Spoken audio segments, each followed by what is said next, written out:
Hello. So, Nova, to answer your question, I am getting more burns because I'm technically a fry cook now.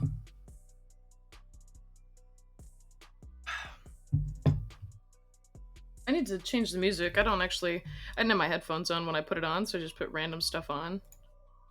I don't really like it.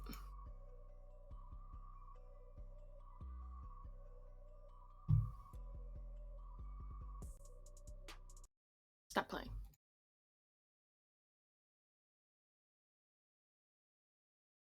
Give me floating. There we go. What about this one? Yes, okay. I don't have to put my Discord in streamer mode. Because I'm a streamer. I know, I haven't been saying a whole lot. I have just been working very hard. And I've only eaten half my sandwich. Oh no, I'm like the best fry cook and I'm still gonna just get like popped by the grease. It's just part of it. So, and it's not super often, but I have like one, two, three, four, and I think like a fifth one right here on the other side of my hand. And I just burnt my other fucking hand cooking my goddamn food. And I've only eaten half my sandwich, so. Oh, oh, it is. It's very stressful, but like, I have fun. I hate my job, but like, it's not the worst job I've ever had.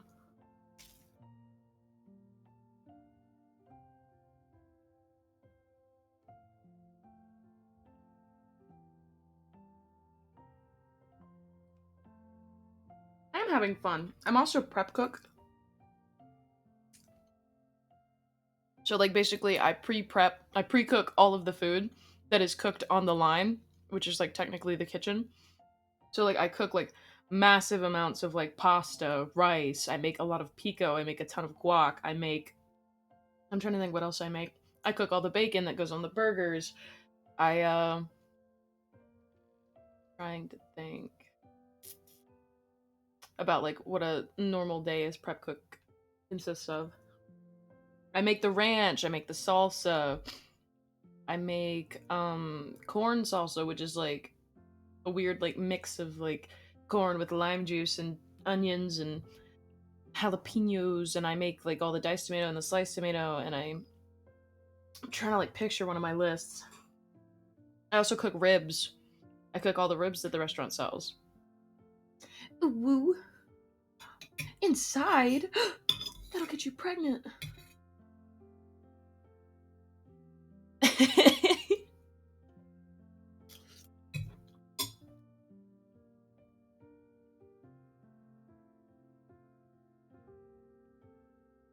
I get that.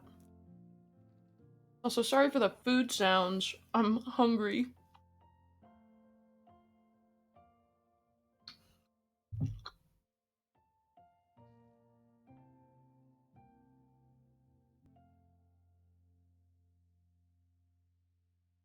I'm trying so desperately to eat the sandwich as fast as possible, I swear to God.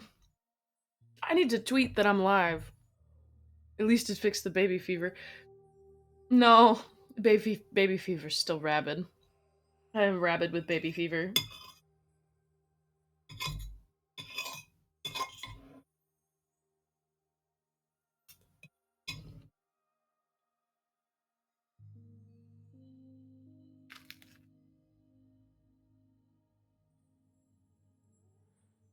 Oh, hopefully. Maybe I'd want another. Who knows? I got you, Pergonate.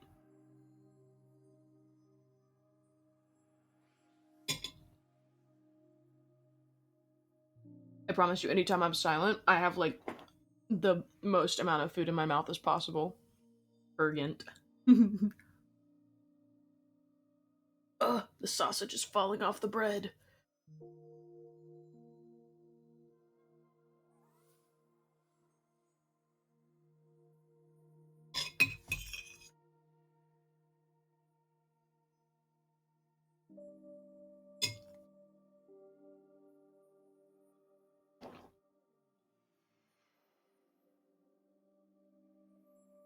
My hands are covered in egg yolk right now. Let me tell you what I got on this sandwich. I got 2 sausage patties, an egg, 4 mushrooms, a little bit of crab meat, some spinach. I should have put mayonnaise on it. I'm sad that I didn't.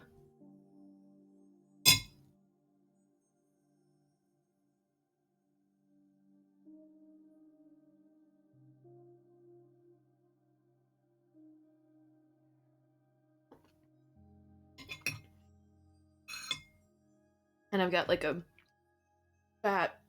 Oh, yes, I love fucking mayonnaise. Oh. Oh. Moldy, message Swag. Make sure he's awake for me. He's supposed to be here. Hi, Moldy. What if I want to fuck the mayo? I'm sorry, my mouth's full. Moldy. No, Among Us map. Audio re-listen. Please, no. Please don't make me listen to them. Please don't make me do it.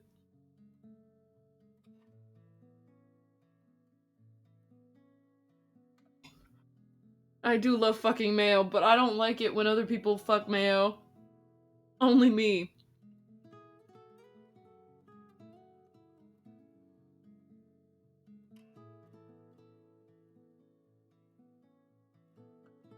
Yes, link the trailer, we'll watch it. I have to go wash my hands, there's egg yolk all over them. No, my bathroom door's closed. Please.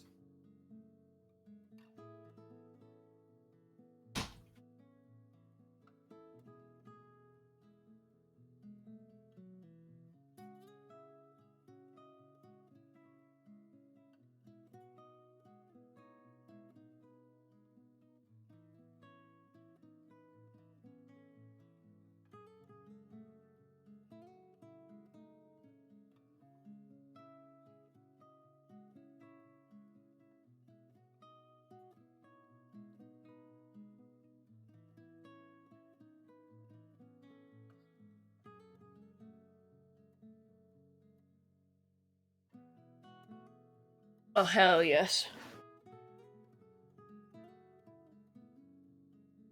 Of course, Kimmy can't have all the fucking mayo. It's for me! God, the Kimmy audio was a special, special bonding experience.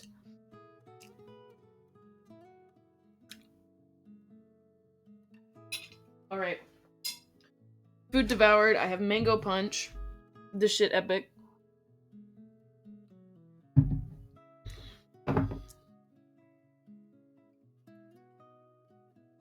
I think we were just talking about like weird audios that we'd listen to. Hold on, I gotta fix my mic. Sorry, I tapped the mic. I didn't realize if the right mic was on. It's mandatory for becoming a mod. So true. No, because Swag wasn't there. Swag doesn't know about the Kimmy. I'll have to... Nova, we know what we have to do. We have to play the Kimmy audio before Jujutsu Kaisen movie. Clown was also not there, but Clown... I'd love to. He doesn't know what we're planning for him. Okay. Let's see. Let me pause the music. Stop the record! Shut the fuck up! Okay. Copy. Can I fucking...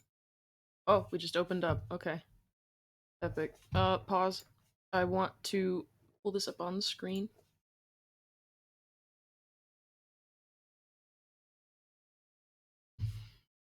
Okay,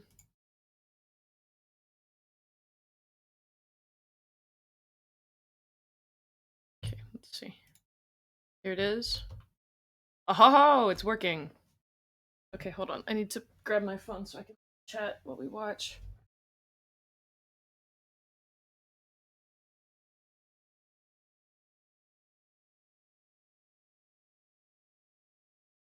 Oh my god, why doesn't my phone work? Am I goofy? Maybe a little. Shut up, I don't care about a Twitch app update. I do not care. Shh. What a goofy guy. So true. Alright. We're watching. Hey, yo! It's so little!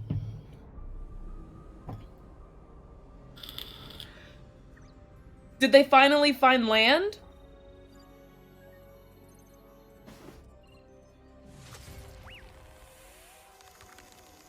I did not know that. I didn't know there was Among Us story lore.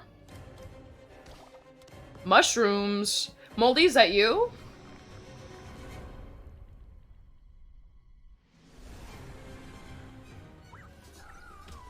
Hey, yo, not red. Crash landed on an island, okay.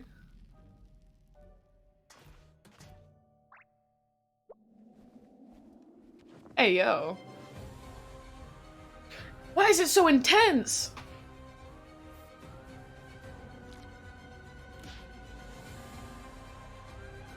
The shell.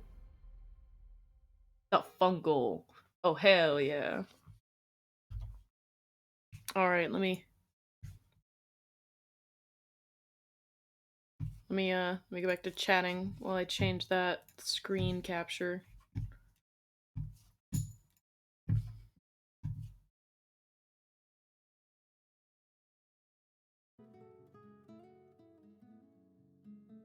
Welcome to the fungal! Very cool, very neat, very epic. Hello, Blaze Boy. Sorry I missed that. Oh, look at us. So I'm so mad. No new Minecraft news yet. We just got a big-ass update. What are you whining about?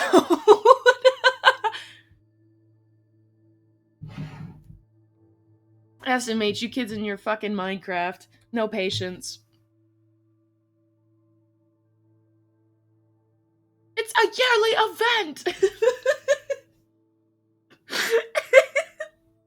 I don't know enough about this to be judging you right now. I'm gonna do it anyway. Okay, I need to find my stylus pen. I found it. And my fucking, my drawing pad. My new tablet! I have a new tablet! This shit epic. It has double the pressure points. That happens in October. It always gets a date confirmed to September the 1st Tuesday! It's fucking Tuesday! It's fucking Thursday! Are you tripping? I fucking want snails! It's not the first Thursday either. It's the 15th. Very true. It's the 14th for me. You're living in the future! Let me turn on the fucking, Clip Studio Paint.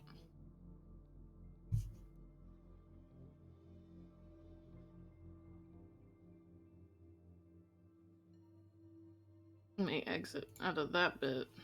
Please wait a moment. Please wait my dick. And new. Alright, there we go. We got a blank canvas, baby.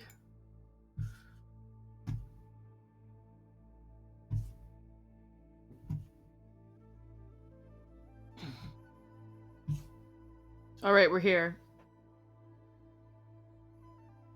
Love to wait on your dick. I live vicariously through such events, please! If with on you means sitting on. Interesting. Why is the dog barking? Clowncat adopted a fucking new dog, but she didn't really adopt it. She just let it in. She pet it at the washateria, and then it followed her home, and then she let it in and fed it. So she was like, oh, cool, new dog. But it's a fucking puppy, and it's no good, so we're rehoming it. It was a stray. Oh, I bet she did tell you, didn't she? I shit 4 times in one night. Irresponsible, spontaneous action. It was against her will, to be honest. This dog peer pressured her into letting it in the house. None of us agreed to let this dog in the house. The dog decided it was coming in the house. It's real little, though, so it's like... She's also just very kind-hearted, so she didn't have it in her, but she's gonna try to find it at home. Alright, let me turn off my battery saver so I can look at... That's not what I wanted to do. I wanted to take off battery saver so I could stare at the Twitch chat.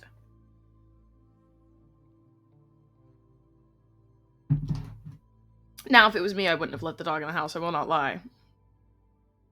However, it wasn't me. So, we need some more bumping music. I love the flutes, don't get me wrong, but like, this ain't it. Give me, epic. Not quite what I was looking for. What about restless?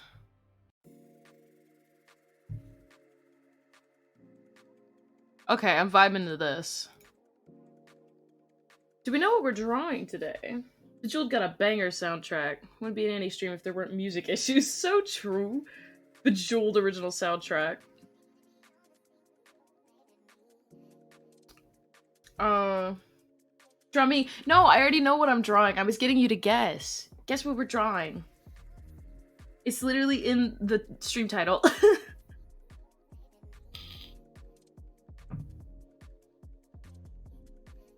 It's in the stream title, Moldy. Come on. Does anyone have a reference picture of Clown Cat that I can have?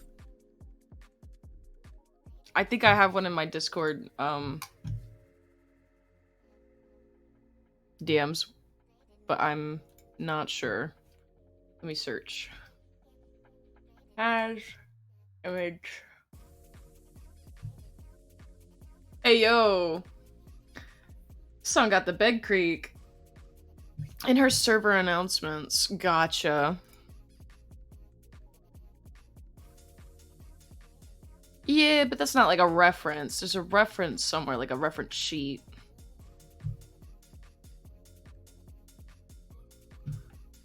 I have it somewhere in my DMs.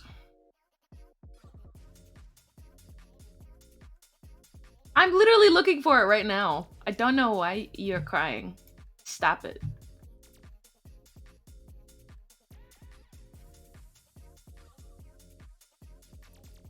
No, I'm gonna find it first. I won't. I'm gonna find it first. It's a race now.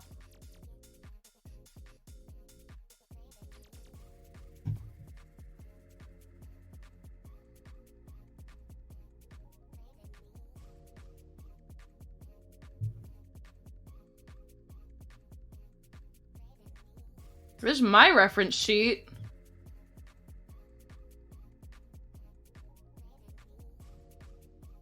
Pictures of my art.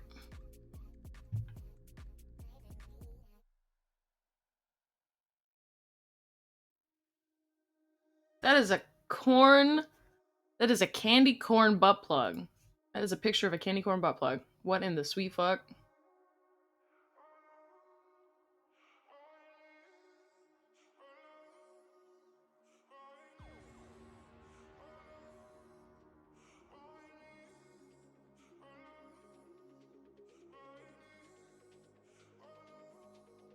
Ew, disgusting. Candy corn.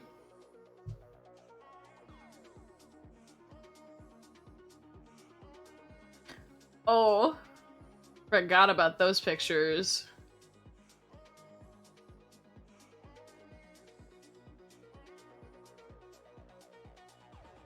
I say never having had candy corn as I'm not American. Is that an American thing? For real, for real? I didn't realize. This shit bumpin'. Oh, there's a piece of art I never used. Mauled.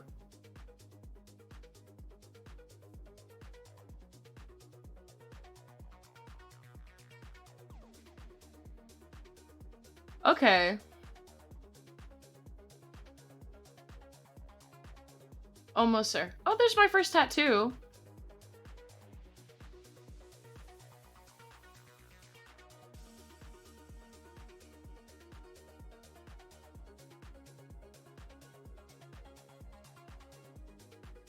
Hi, Aura.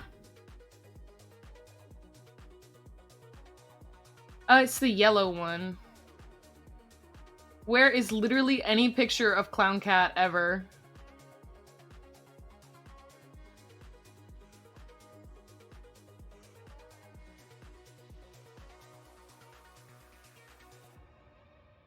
Fair enough, fair enough. Aura, do you have Clown's reference picture for Clown Cat by any chance? I need it.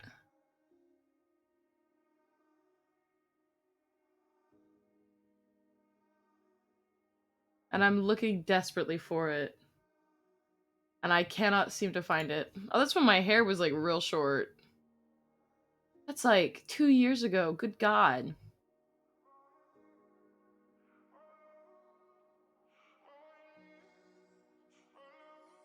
Okay, I am now in like pre-Annie Almond status of images. So Clown Cat has literally never, ever, ever sent me a reference picture. Wild. Oh, this is the original image of the model. Oh! Meanwhile, the rest of the world still isn't sure what candy corn is. Like it or not, candy corn is a staple of American culture and has been since the 1880s when it was invented by George Renninger for the Wonderly Candy Company. If only we knew someone who had Clown's references for drawing her with BBC. If only.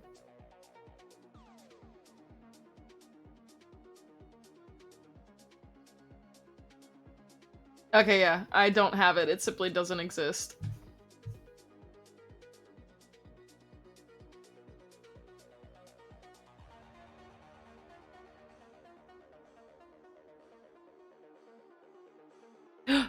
Questions happening to Moldy? Let me dig around in the server.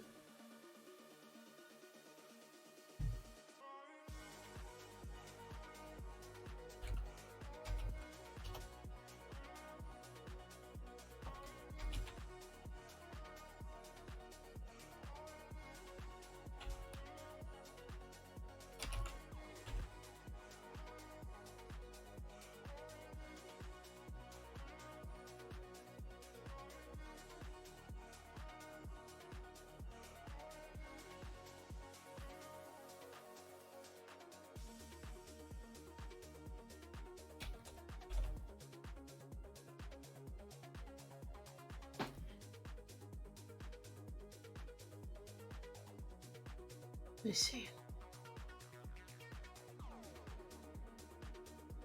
Burned for being evil. Oh, my fucking ankle hurts. Pain. Where's the art general? Let me scroll up.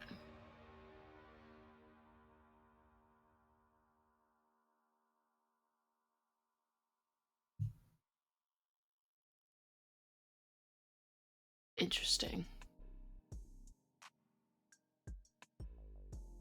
Okay. Are those the only two in the server, Nova? Oh! There is no reference sheet of Clown Cat. I need this to be fixed. I need this to be rectified.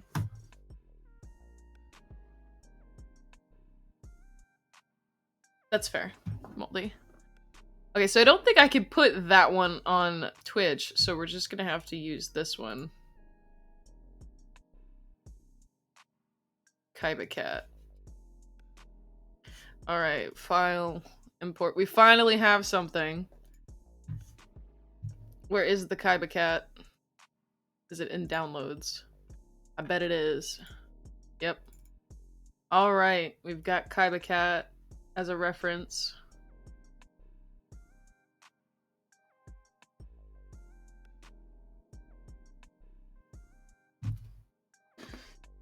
There is a chibi with her outfit. I just need a shoulder up of her outfit, pretty please. You were starting to draw me in the Dark Magician Girl pose. Ooh. There is, she showed a reference. Where though? There's no single image of it. She probably showed it on stream multiple times, but I don't know where it is.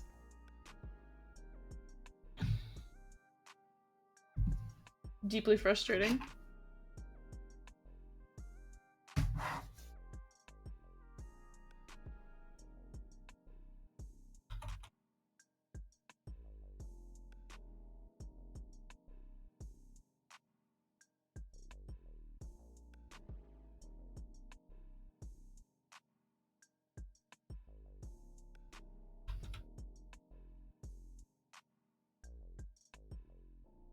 I need to remember how to draw anyway, so we're just gonna do some rough sketches. Her eyes are like this anyway.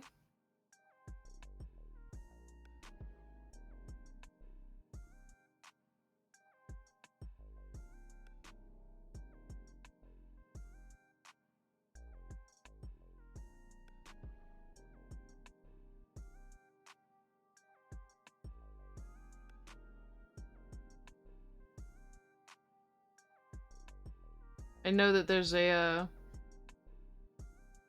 little collar, and then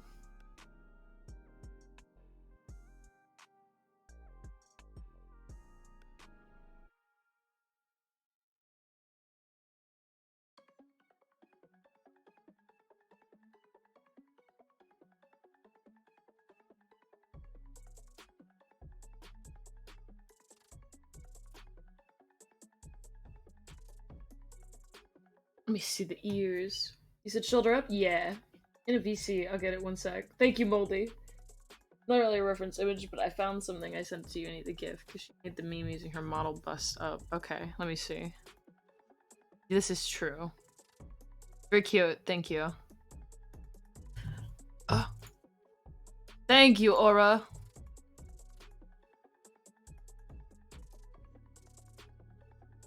Alright, time to dump all of these into the...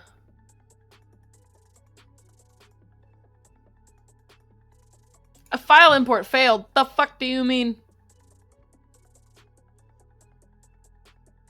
Why did the file import fail? What is happening right now?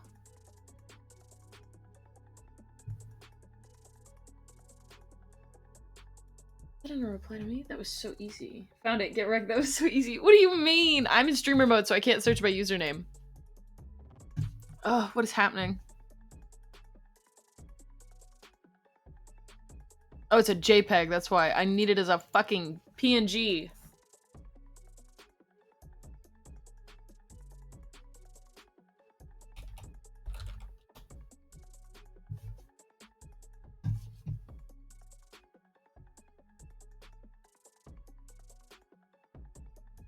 Never mind, it worked as a JPG.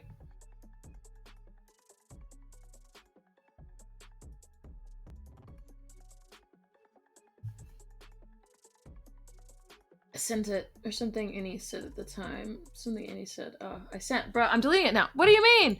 Stop it! Stop it! Quit! Thank you. Mine now.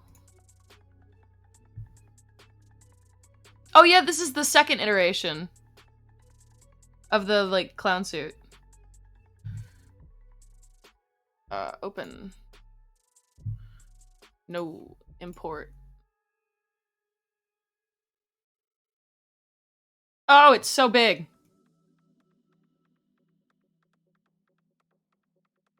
Hold on. Hold on.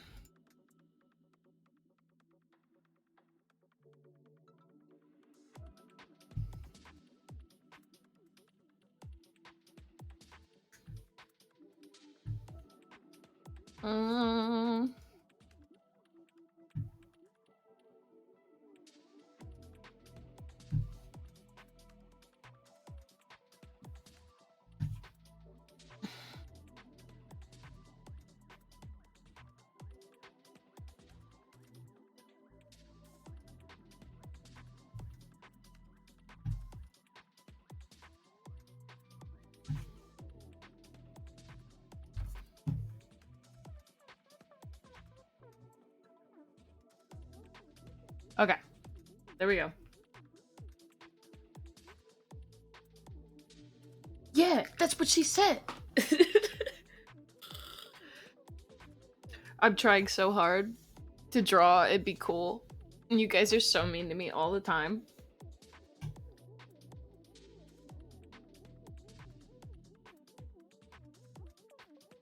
That is not even the right pen.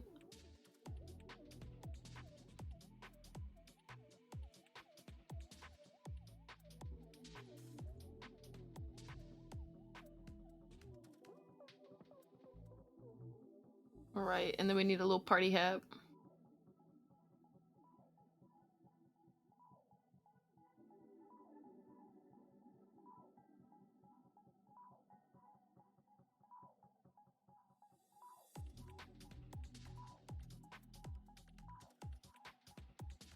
When have I ever been mean to you? It's mostly Moldy. Moldy bullies me every day that I am alive. That looks like a penis.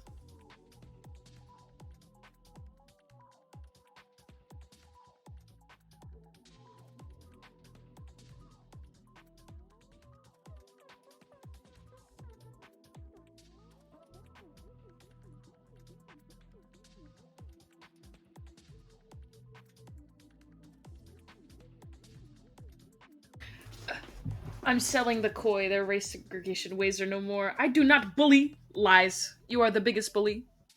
You get to gaslit.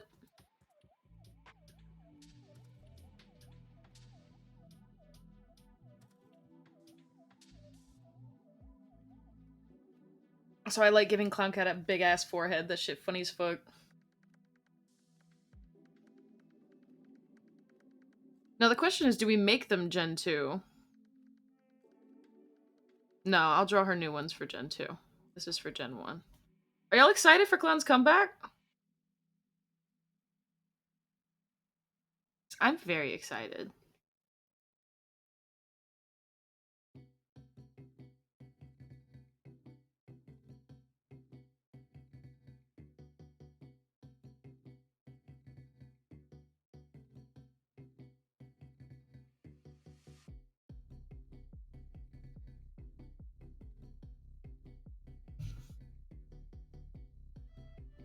F landing field forehead is cute. It is. It's so cute.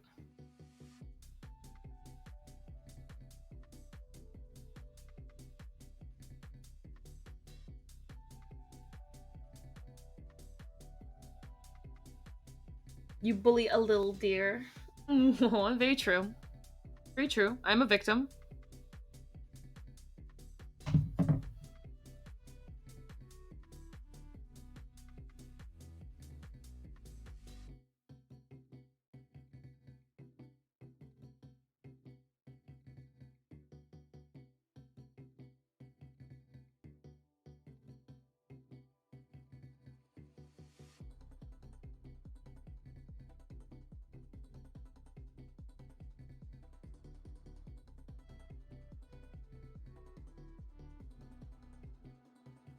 Haha. Haha, I do bully. Or I don't bully, you bully.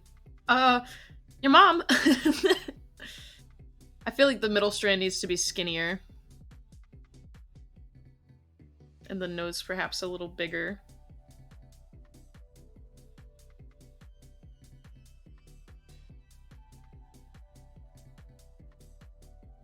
But there's the general structure of what the little emotes will look like.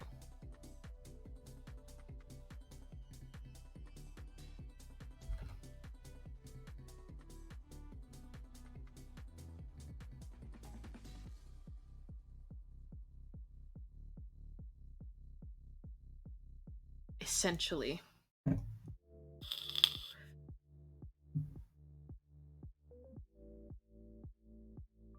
You should.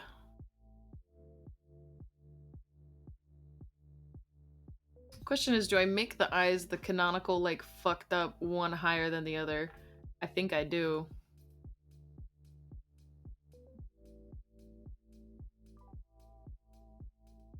There we go. Now it's Clown Cat. A little uncanny, a little fucked up.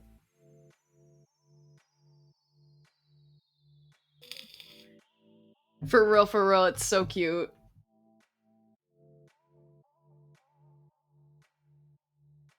Okay. And I can't remember. Do you guys remember what side Clown Cat keeps their chat on? Which side of the screen? Because I need to know. Absolutely. Someone go look at a VOD and tell me. Ooh, we're fucking schmoovin'.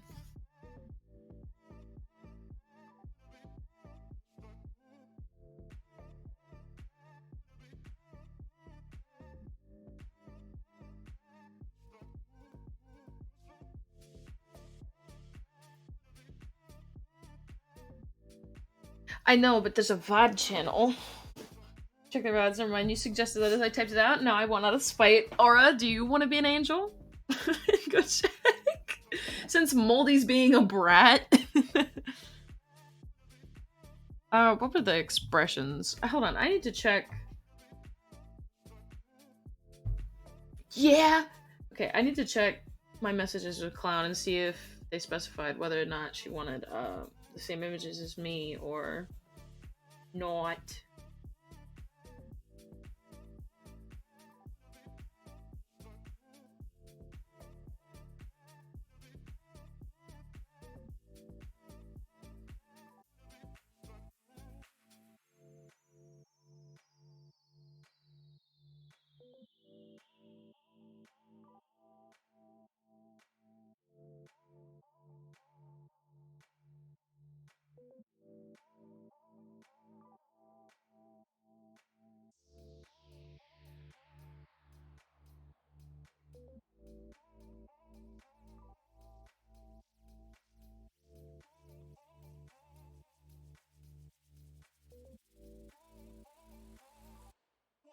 We did not talk about it. On the right? Okay, so like me.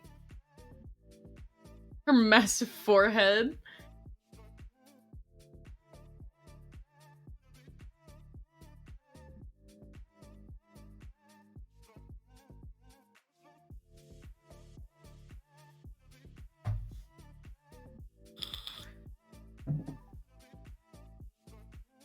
We'll do the basic ones.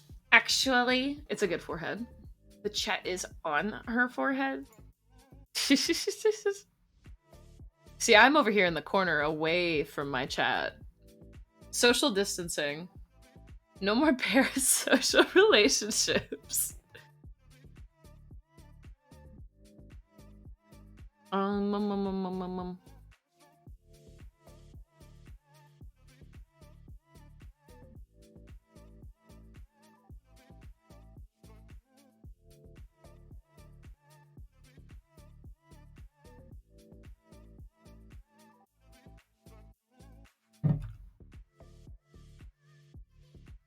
I think the nose should go right here in between the eyes. I think that'll be really cute.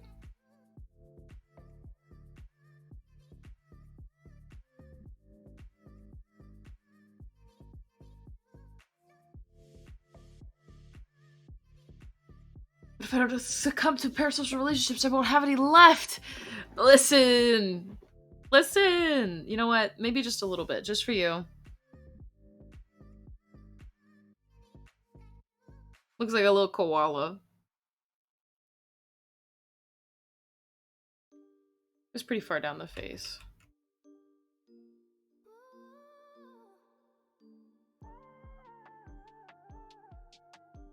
Hold on.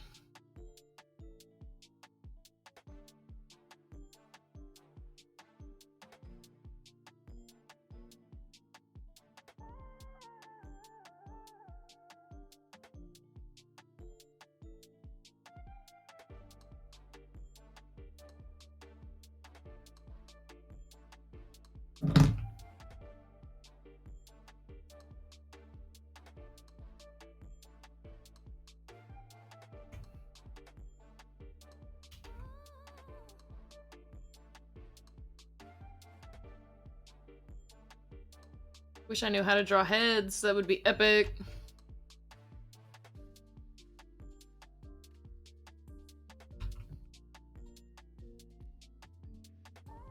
See, I'm used to drawing my hair kind of curly, and I draw all hair curly, so it's like, oh.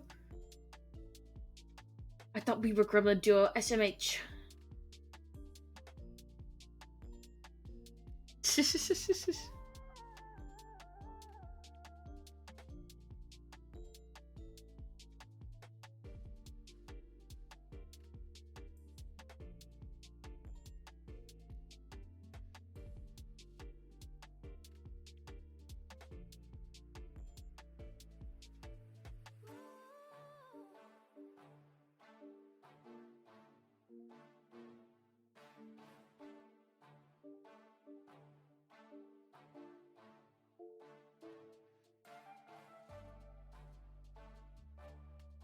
Bro, why can't I draw all of a sudden?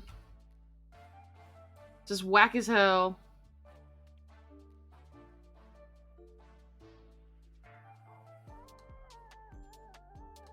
Demon design. I can't draw all of a sudden. What happened? What is going on?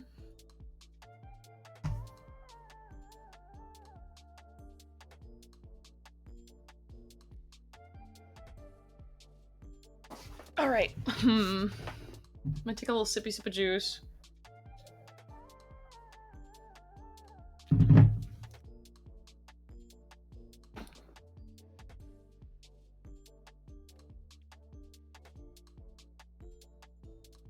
Oh no. Relationship things are happening in my chat. Oh. Alright, let's try that again. I think we had a rough start.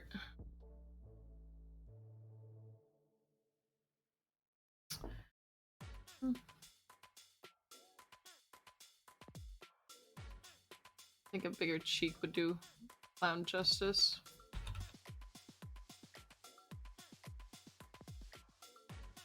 Let me import mine real fast just to see how that happened.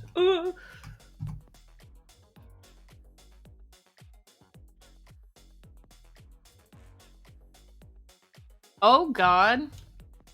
Hold on.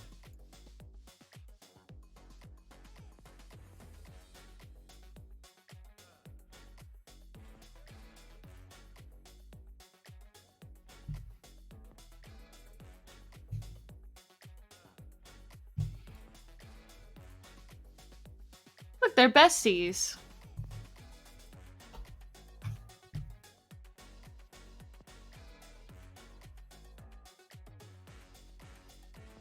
Skills for myself, and then I accidentally dropped them. They might be a bit damaged. Okay. Damaged now. Are you okay, Annie? I hope you didn't just fall from your chair. No, I bumped into my glass and I thought I spilled my juice, but it was a heavy glass, so it didn't fall.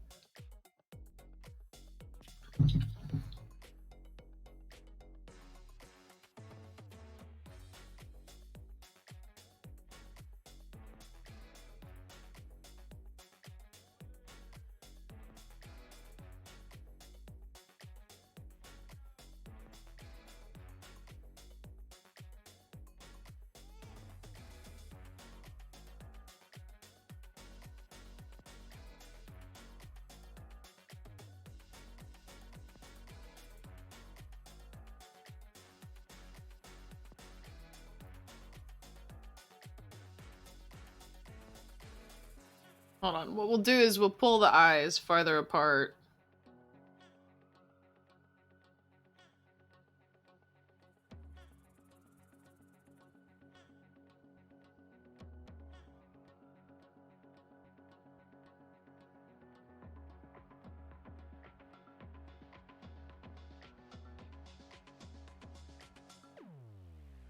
Guess we ain't an imp duo no more? Ah.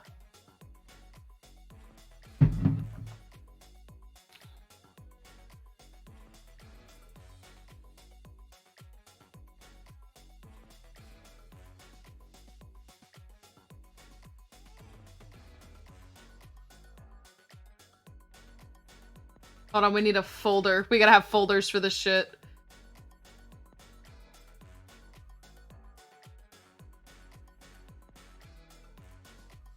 Folders have been so helpful for me lately.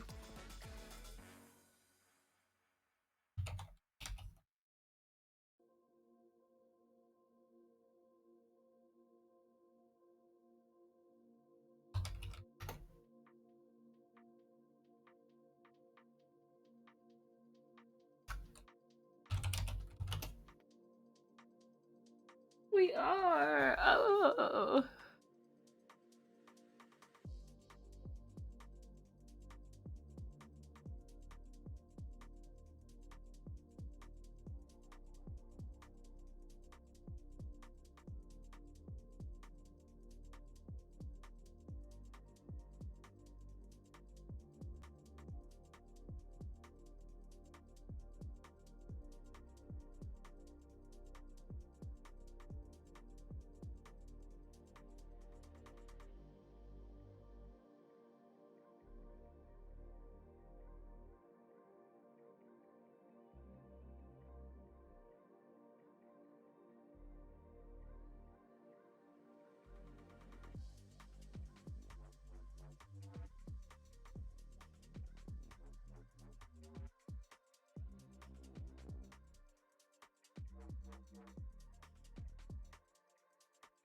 You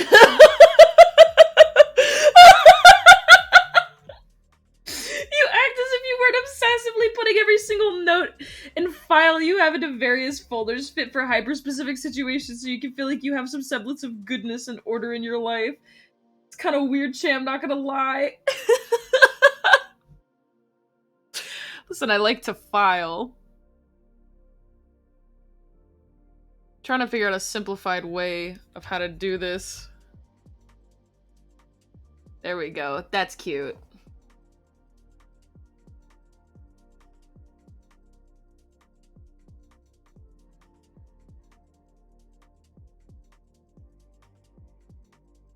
That looks good.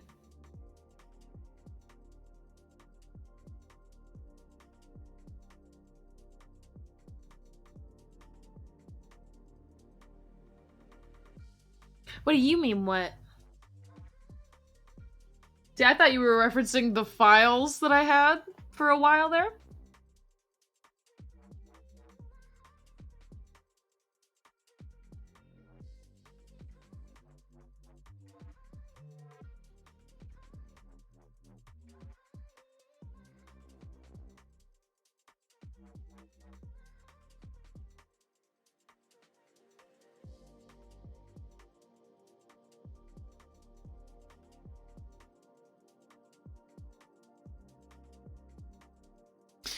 Do do do do.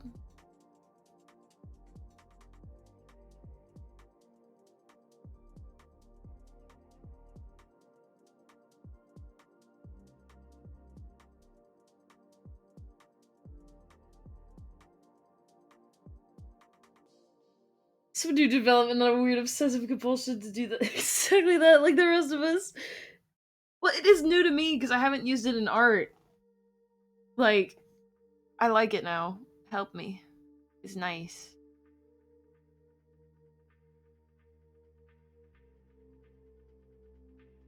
Yeah, I like the last one.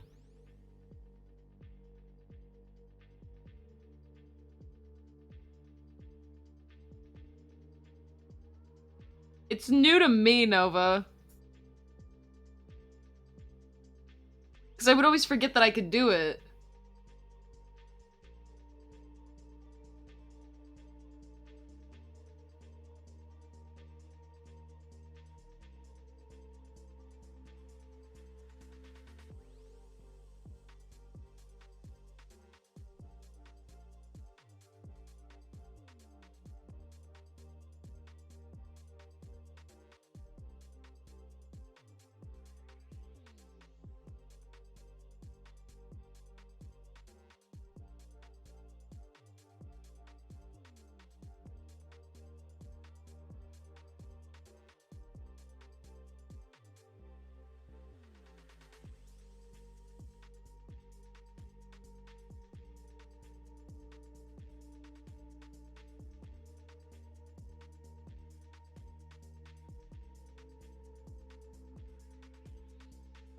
Oh! Wrong.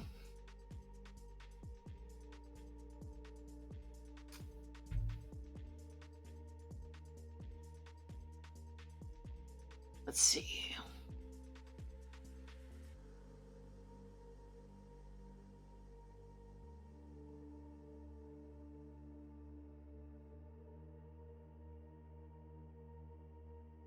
I need a smaller eraser. Imagine not getting a panic attack when you realize that one avatar you image edited 14 months and 13 days ago isn't in the Discord Tuesday 5th avatar folder.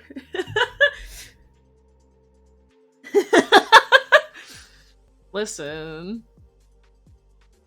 I'm not that organized. Just a little organized.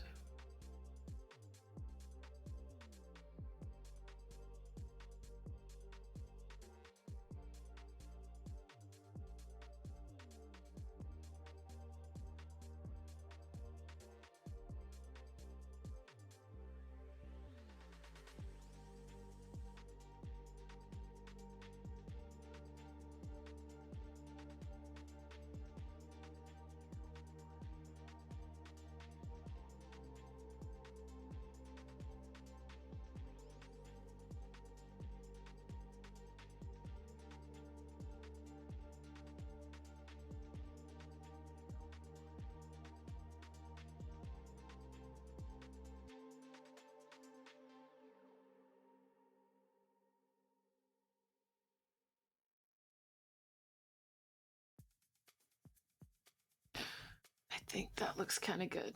Not entirely sure.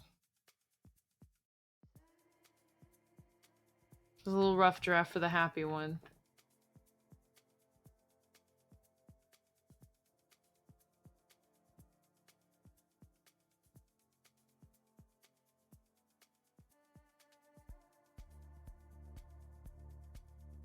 How in the sweet...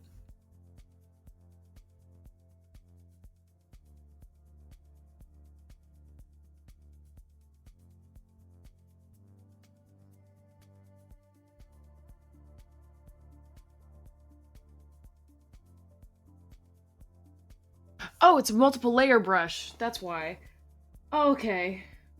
When you still can't find it, you cry and spend 43 minutes finding that original image and editing it to look like the one you made before.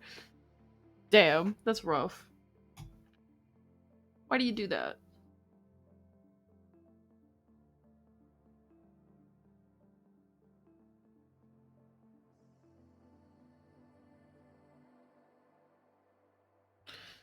Where is the non-multiple layer eraser?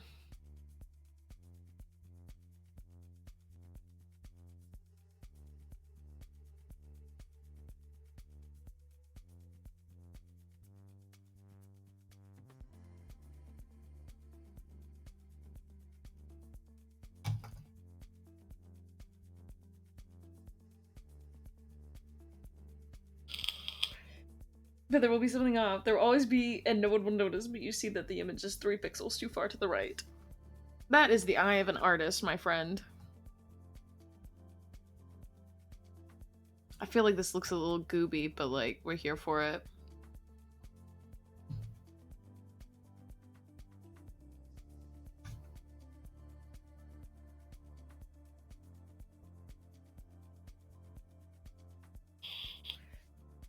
She a little squish. A little.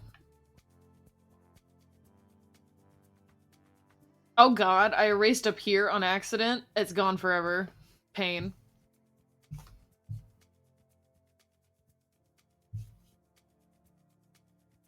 Alright.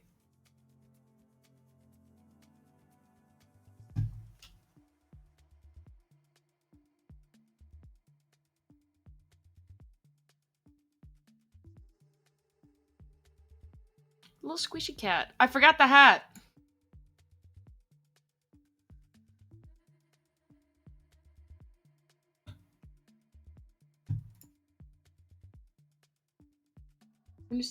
Sorry, what were you talking about? I don't remember. When isn't she Gooby? I went on a tangent and forgot what I was replying to. Talking about folders, I think. Why is it so little?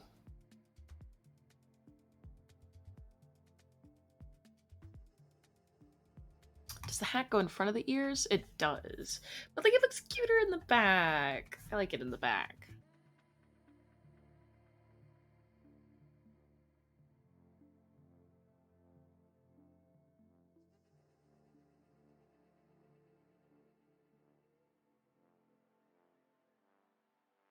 Yeah, yeah.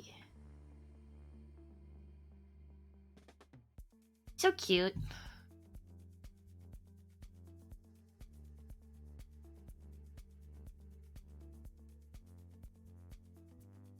All right.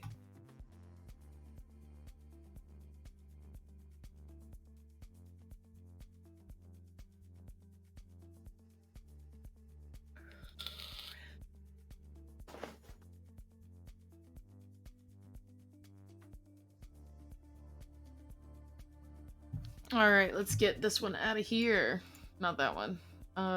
This one. And we'll import another. The angry emote.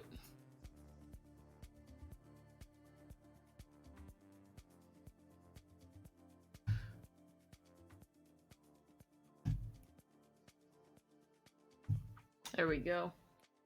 Basically, my file structures includes shit like me having folders within folders that get like a 9 layers deep. It was something like that, I think. I do that with my regular folders. I have one folder for stuff on like my main background, and then I have it like sorted into like pictures, art pictures, references, and then I have in the art picture I have art that I've commissioned, and then I have another one that says arts within the art folder, and that's all of the art that I have done.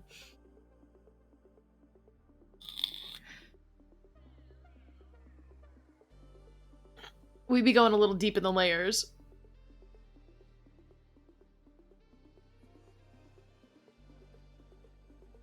All right.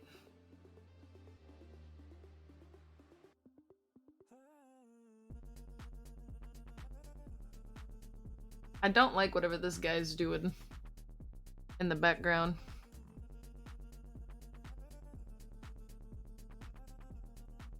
Why is it called grip? What about the next one? Next was yummy nectar.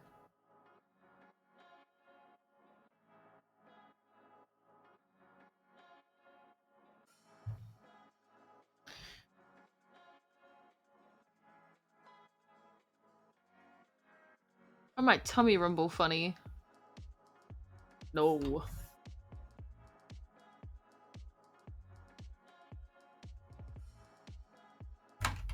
Bruh, I hit my Windows key.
I kind of like that one.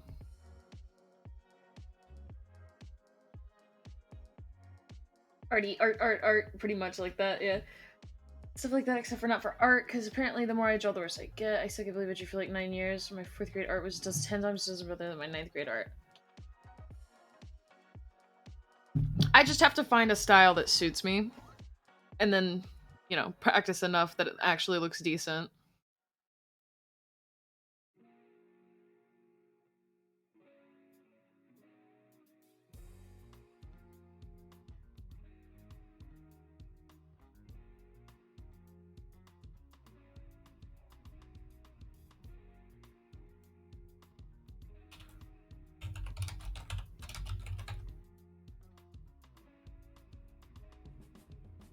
Fair enough. Everybody has their strengths and their weaknesses.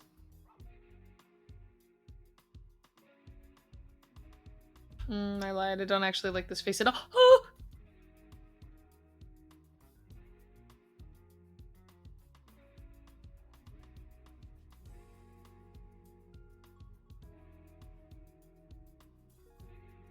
Let me zoom in.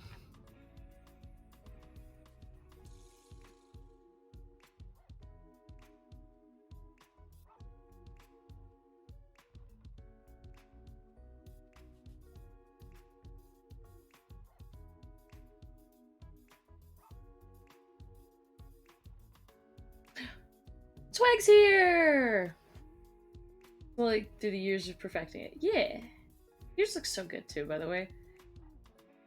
The weaknesses. Don't have any strengths as far as I'm aware. That is incorrect. You are a good friend. You're also very good at giving thoughtful advice. I'd say that's definitely one of your strengths.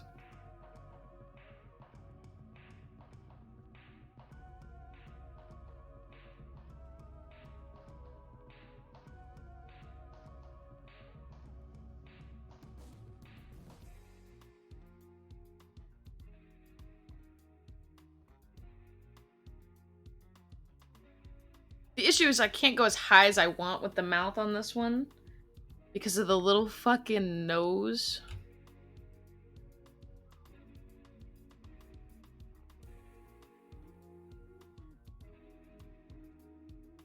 So it doesn't look as cute as I want it to. What if I just pulled all of this a little higher?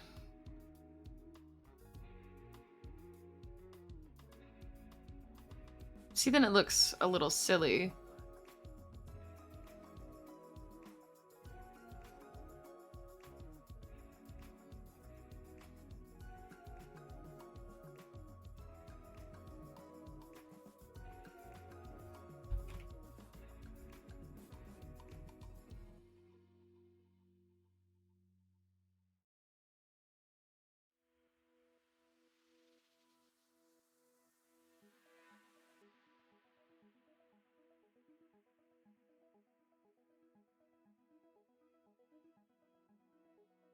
You're good at, like,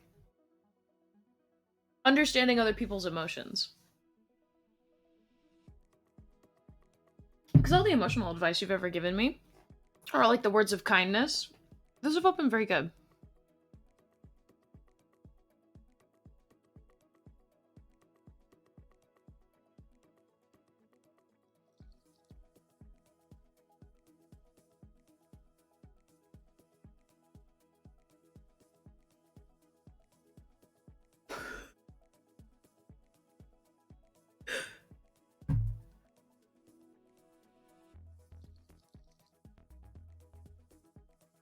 Goodness gracious. Alright. I don't like it. I don't like it. I don't like what I've made. I think the pressure's on here because it's clowns rather than mine. Okay, that looks better. There we go.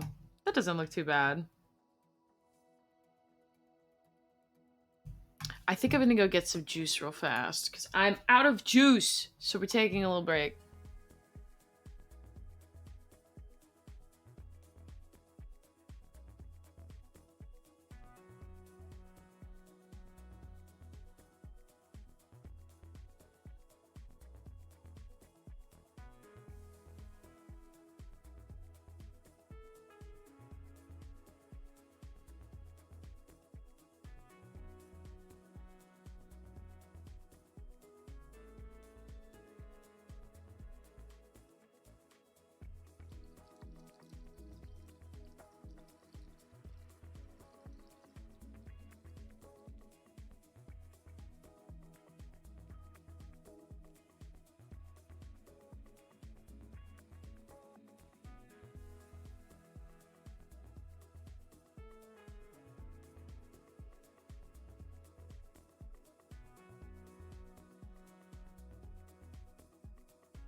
Whoa, whoa, whoa, whoa, whoa, whoa, whoa, I'm back.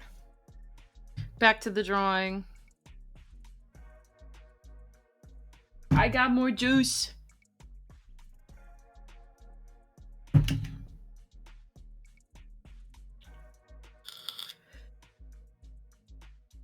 We're having a good time.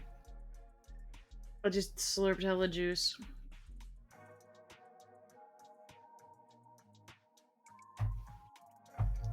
Oh, whoa.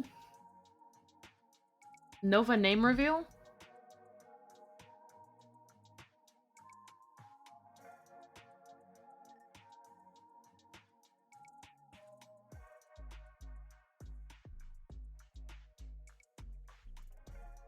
I knew someone in school with that spelling of that name.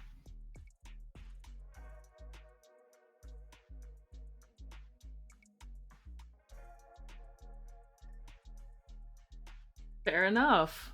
Happens to the best of us. Oh no. If it makes you feel better, he probably woke up out of a dead sleep and then went immediately back to sleep. He does that quite often. Oh, there he is. Aww. I did not correct them. They kept calling me that for a while. Understandable. Hellsweg? Wow.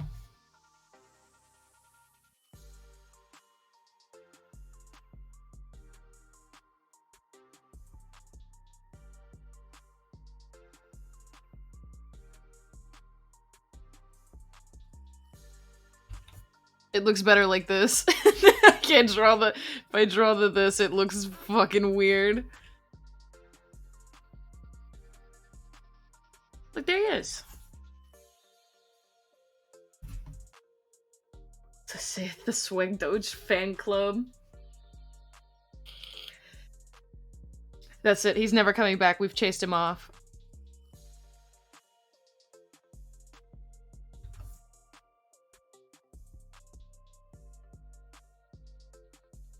I'm trying to figure out how I want to do the hair for this. Hair.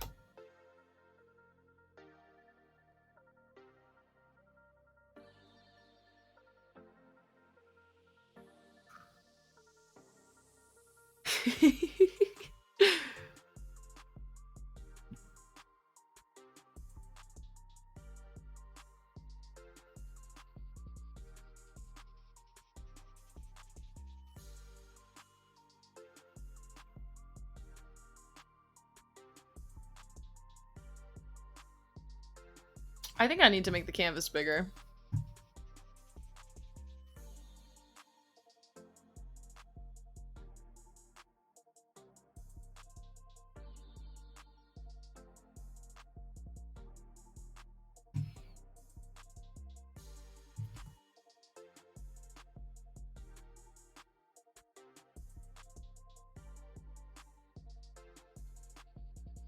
I think that'll give me the room I desire.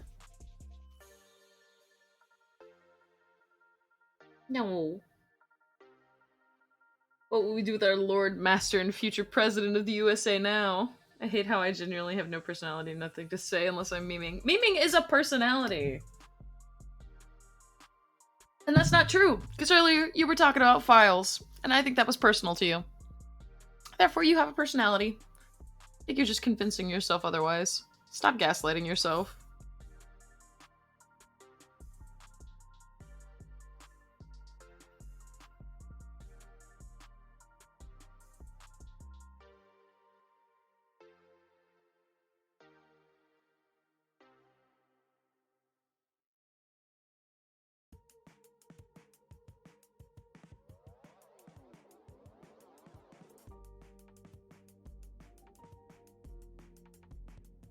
Your personality is personal. Don't worry if others can't see it. Exactly.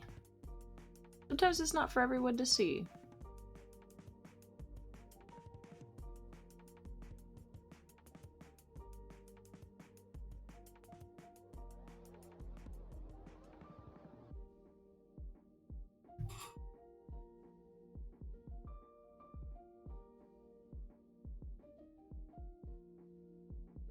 Ugh.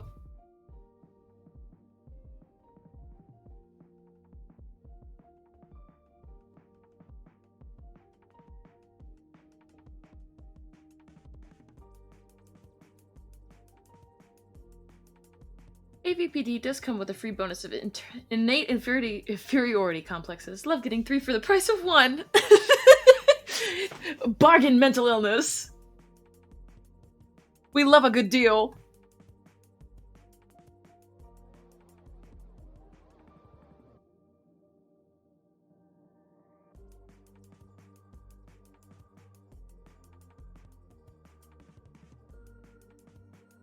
How the fuck did I... Okay.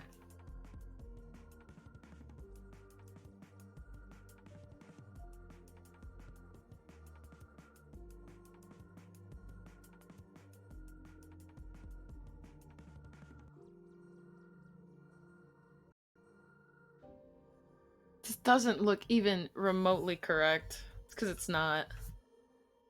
And this needs to be higher up, so...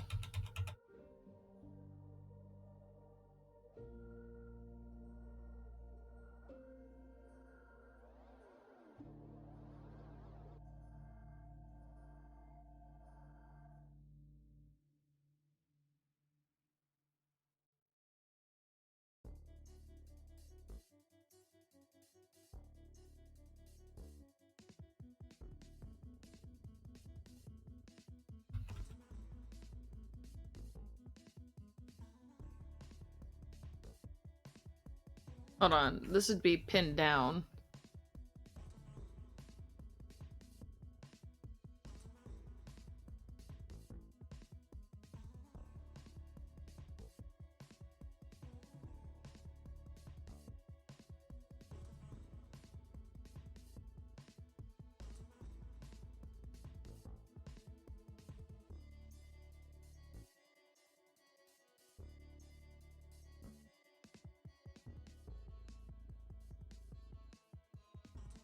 Secret, this site keeps changing, and I keep being confused by it. Like a letter in the title randomly slips down the line, or the about box teleports up and down for a split second.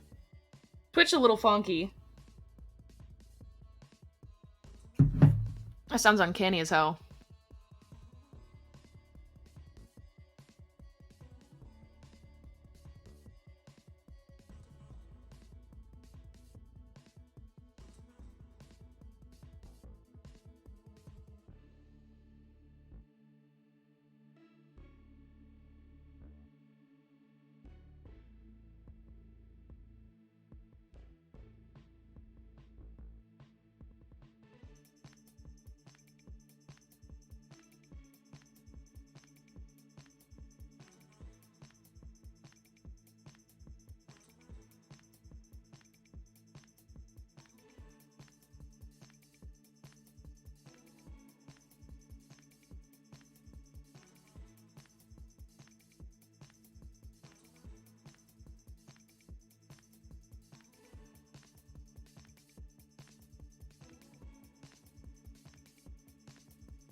Why does this look so silly and bad?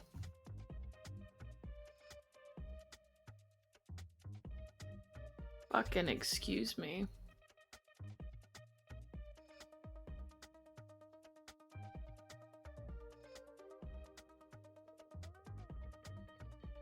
Oh, because I'm in the wrong fucking layer.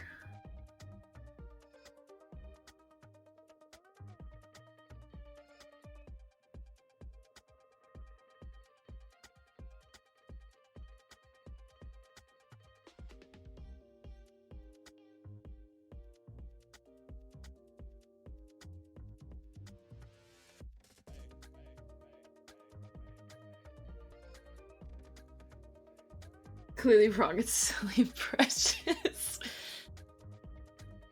Thank you. Any games I'm excited about? Yes. Baldur's Gate 3. which I'm playing next Tuesday. I am excited for the new Among Us map, which I just found out about today, which is epic. I'm also excited for... I hate whatever this song is. I'm not excited for this right now. We're gonna find a new one.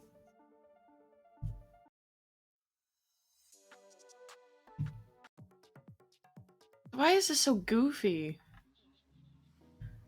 Oh, hold on. We're finding more music. I'm excited to play Sherlock game. That's fun.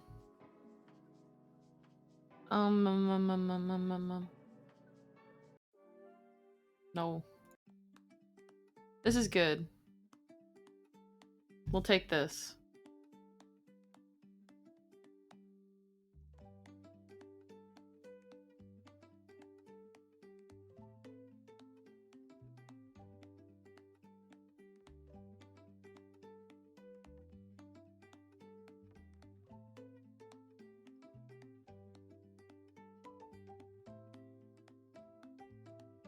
I love the last Sherlock game I played. What was it? Until I encountered a game-breaking bug that would have required me to delete my save file to progress.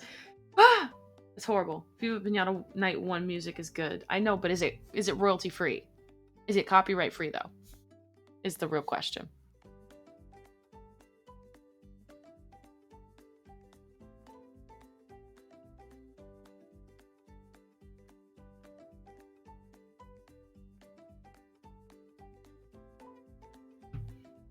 It was called Daughter of the Devil. That's what I'm playing! That's what I'm playing! Devil's Daughter. It's Sherlock Holmes' The Devil's Daughter. No spoilers, pretty please! I'm super excited!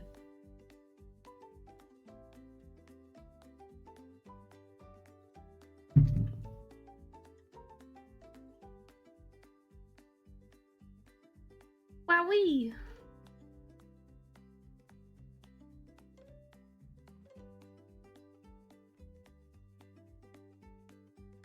It's video game music. Yeah, Nova?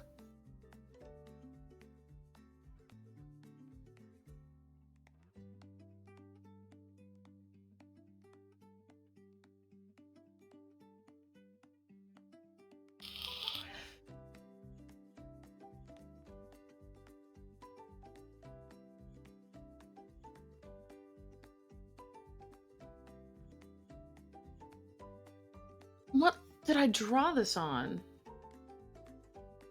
Oh. I see.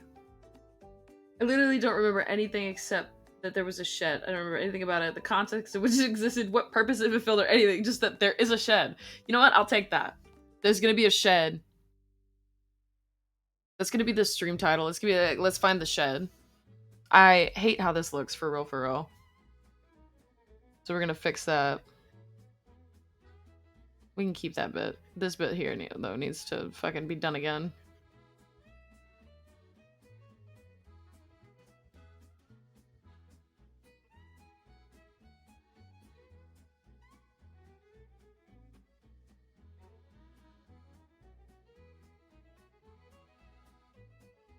Watch it not even be a shed, and I didn't even remember that correctly. You know what? We'll spend the whole game looking for the fucking shed. I'll tell you what.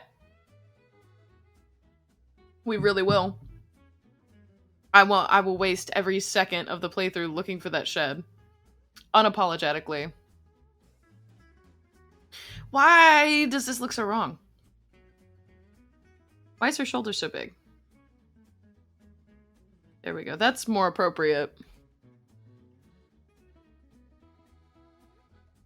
And then I forgot that this is on this layer here incorrectly.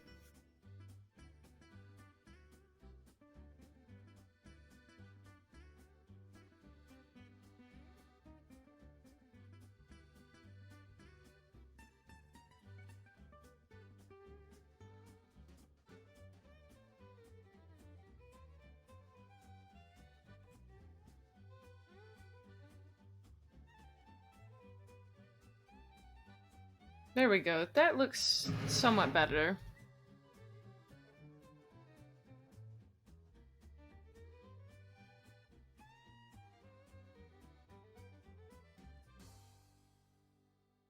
I do like the little angry face though. It's very cute.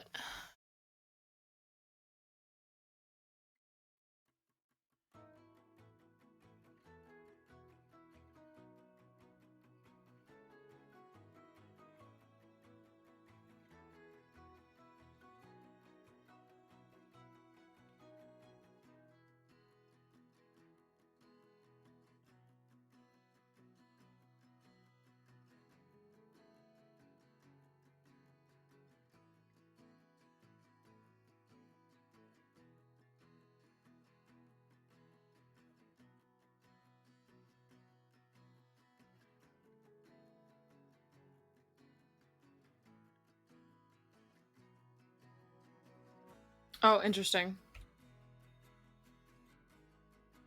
So, what we need to do is...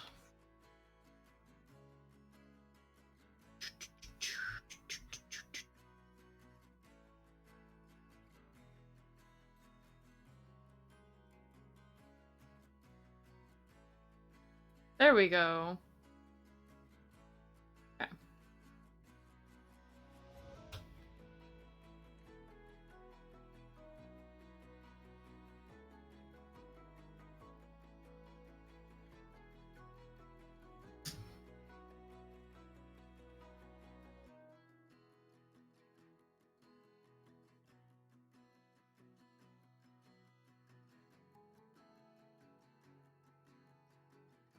So I've committed a horrible crime, and I have not included the 2 side pieces that exist here. So it all looks fucking off for a reason. So we're gonna have to start over, and it'll be all right.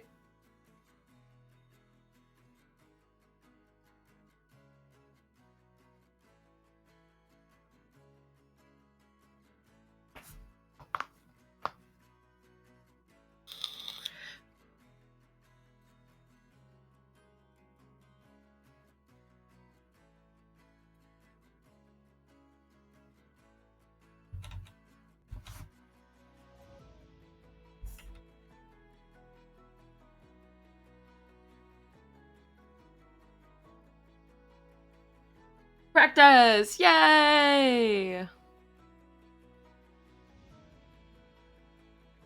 Exactly.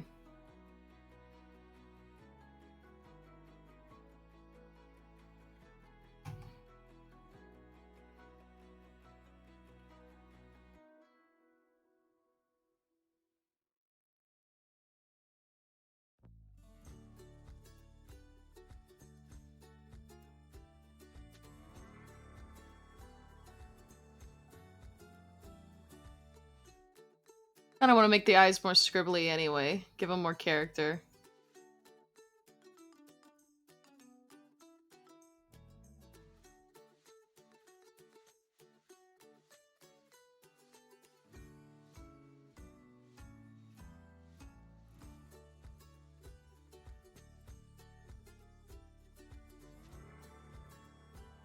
Mm.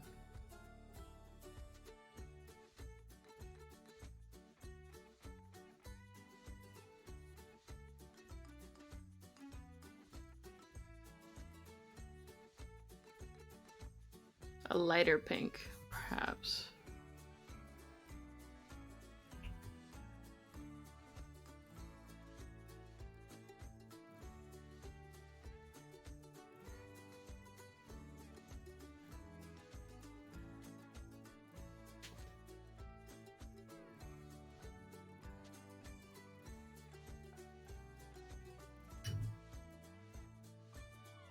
I don't even know where I am right now.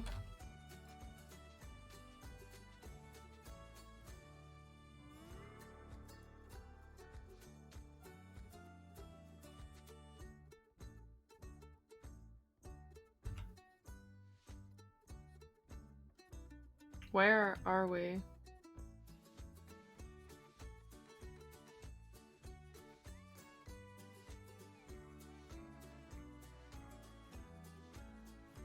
Okay. We need a new folder.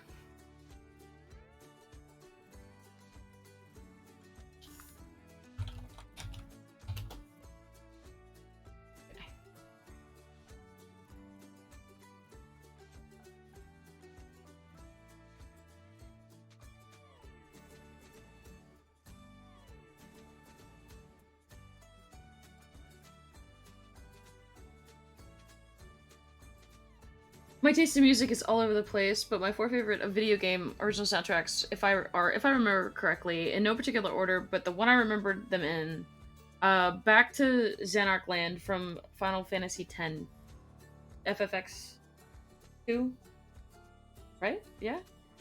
Oh no. Okay, there's a comma there. Okay, from Final Fantasy X, 2, Every Day is Night from VA 11, All A. I don't know what that is. 3, Semi-sacred geometry from Prey, and very unexpectedly 4, scenic overlook from Honey Pop. Understandable. Scenic overlook has no right to be this good coming from the game it's from. Might just be that I'm a sucker for ukulele. Why was sucker censored? I just found a free game that's about a scientist anime figures battling to the death when he's not in the room. That's a little silly.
This doesn't look as good for some reason.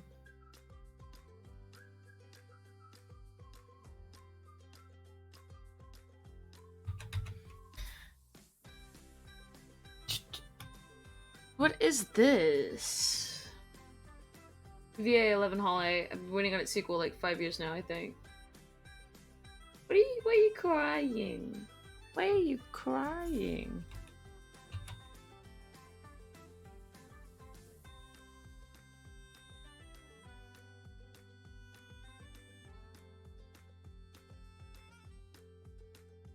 Missed one post. Where did I miss?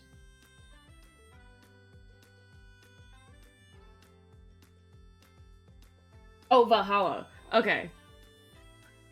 Sci-fi bartending sim, and it's so fucking good. Awesome. Okay. There we go.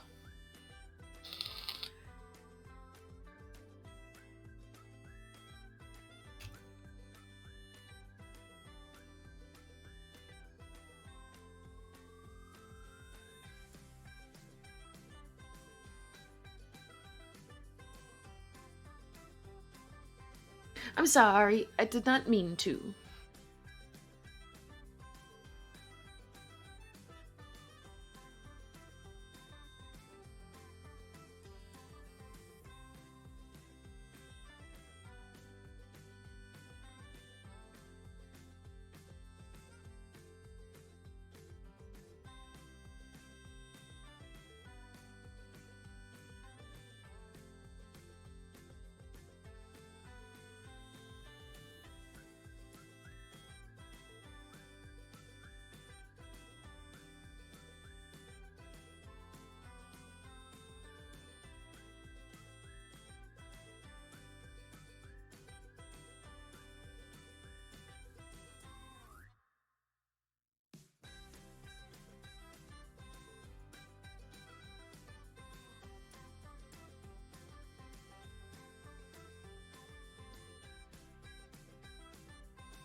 The ears are not far enough on the side of the head.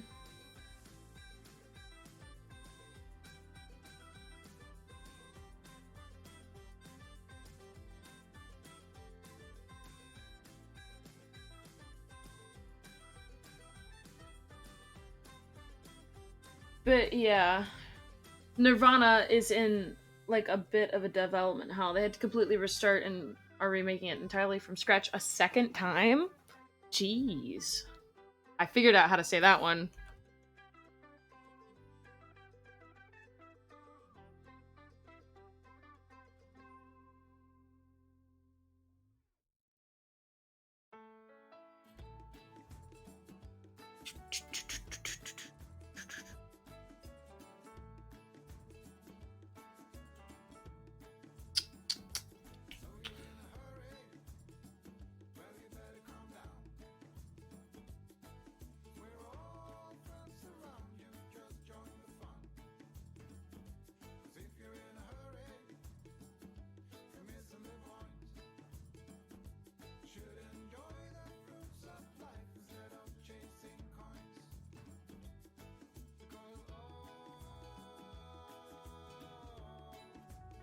Very proud of you, Annie, for learning so quick. Thank you.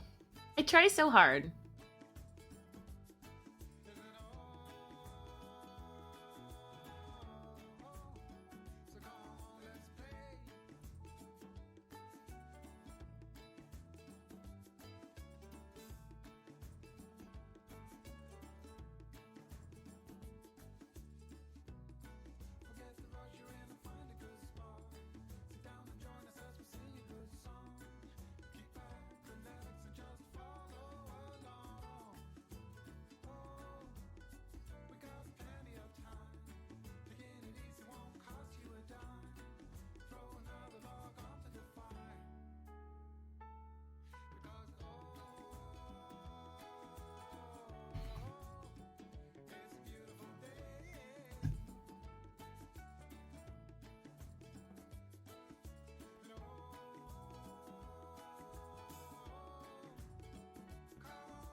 There we go. Look how cute.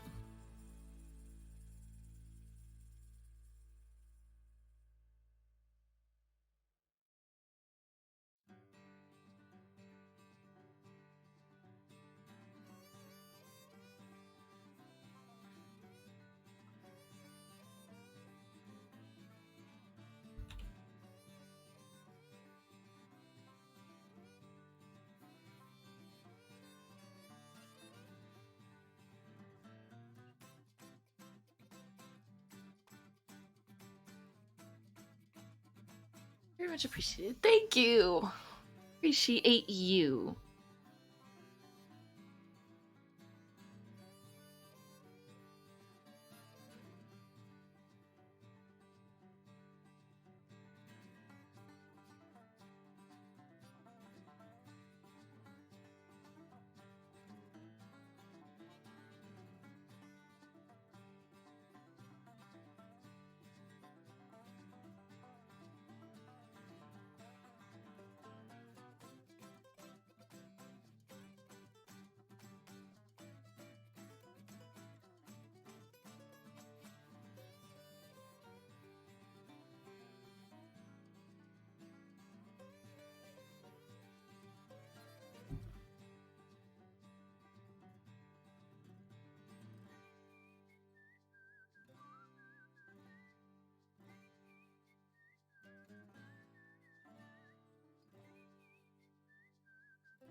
There we go. A cute little happy clown. The correct hair type.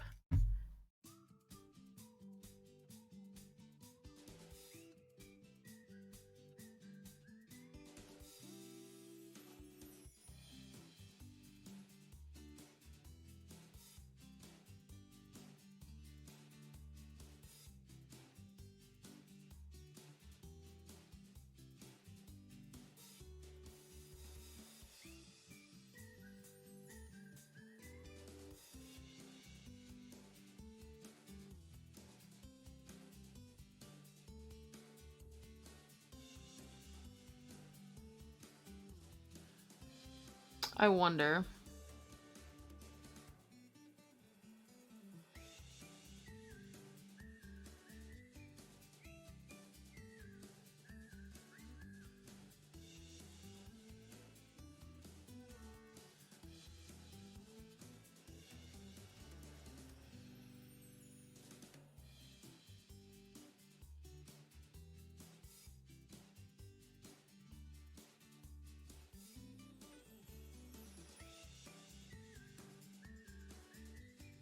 Is it so big all of a sudden?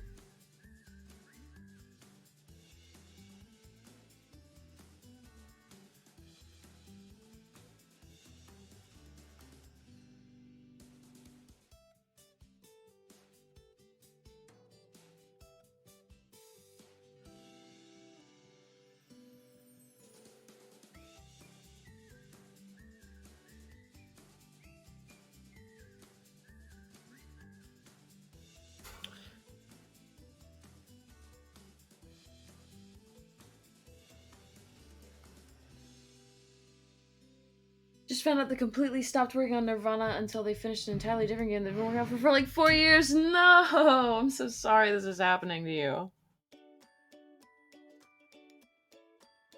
I'm very sorry.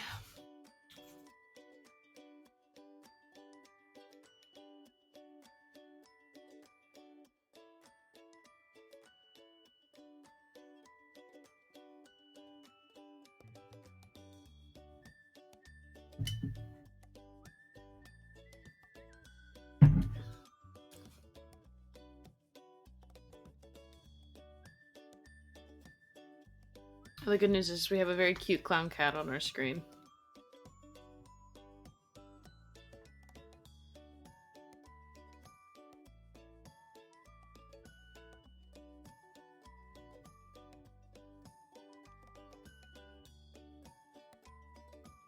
Bruh.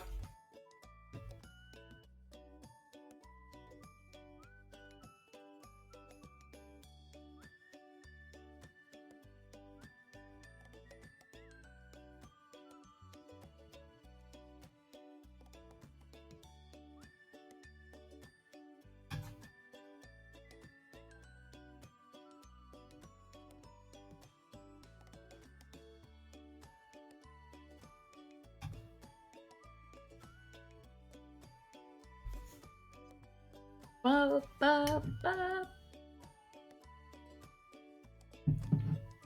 4 golden fishes. Are they goldfish, perhaps?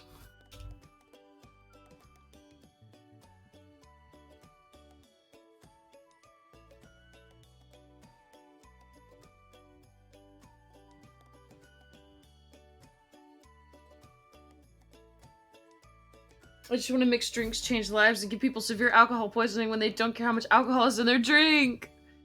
Understandable.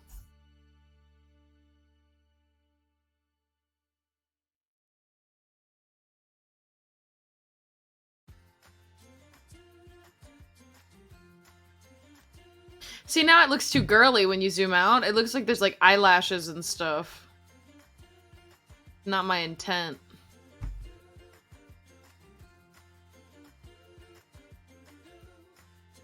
What about like that? It still looks girly.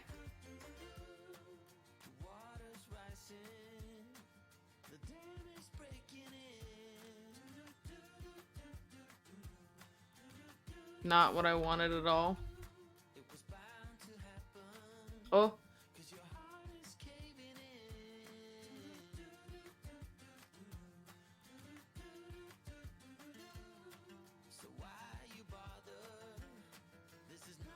It's too cute. This is fake. I need to fix it. For real. I'm gonna have to redo the eyes, but that's fine. We can do that. That's fine.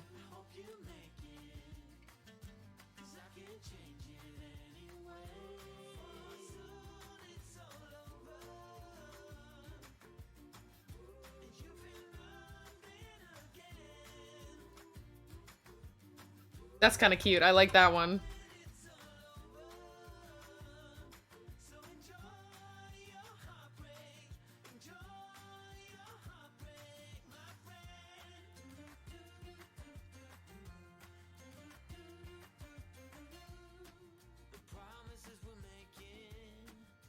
Big head. At least she'll always have her AO field. Need big head, hair field.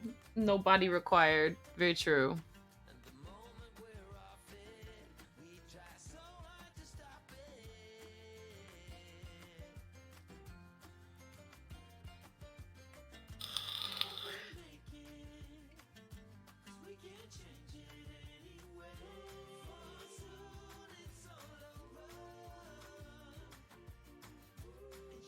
Here we go. Here it is. We put it on the wrong layer yet again.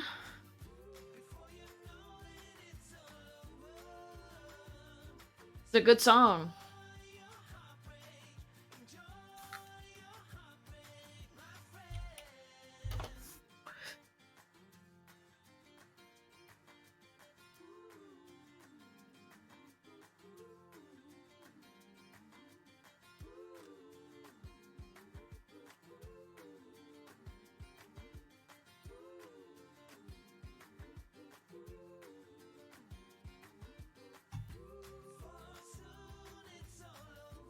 We need bigger.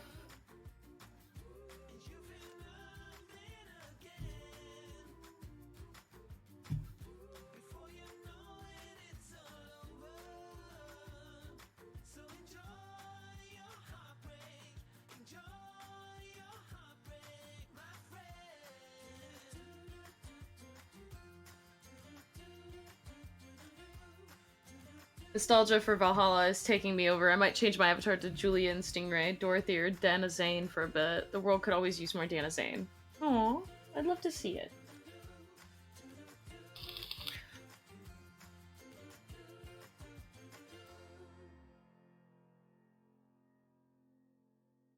Okay.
I love bullet bills so much. They're great. Same with bob bombs. Are these drinks? Oh wait, no. My favorite. These are characters from Mario. I'm gonna be honest. Hold on. I think I got Dorothy avatar saved that I can switch it. To be honest, my favorite Mario characters is just the regular bullet bills and bob bombs. Probably second and third favorite. My first favorite will stay Shy Guys. Cute.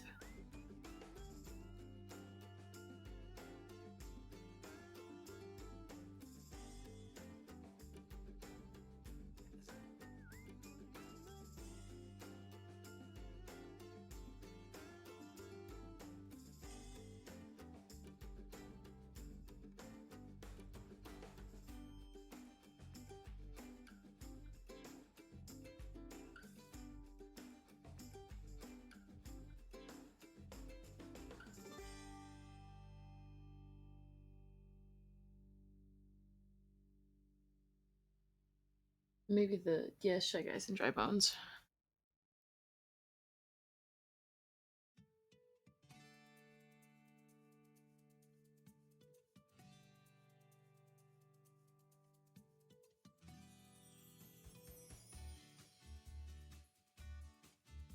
Do do do do do do do do do do do do.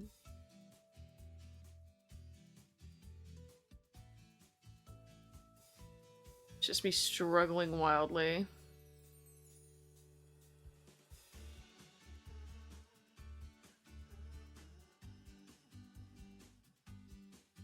Okay.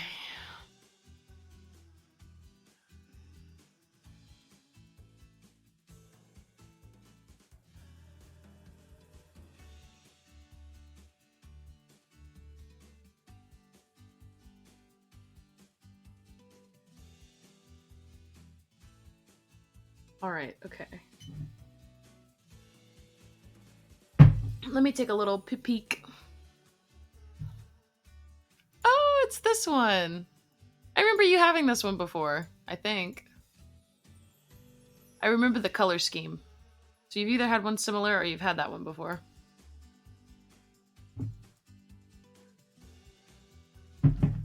Epic.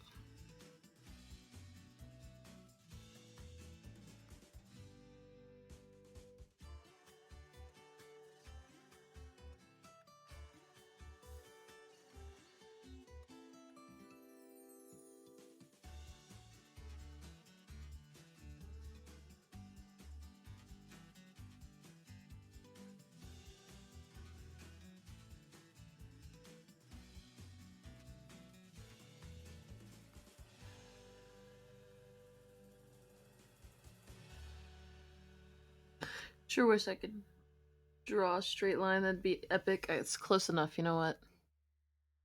Close enough.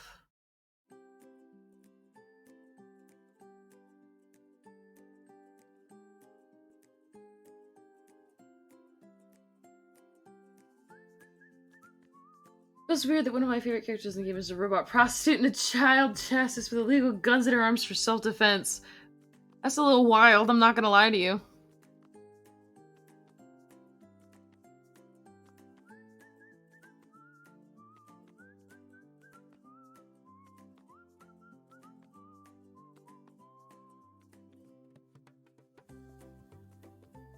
Well, we've acquired Angry.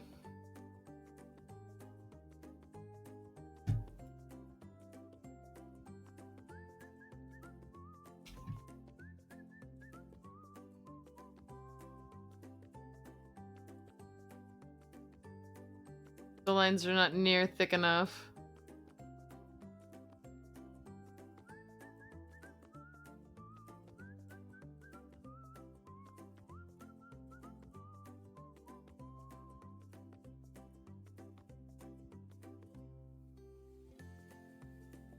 Pixels.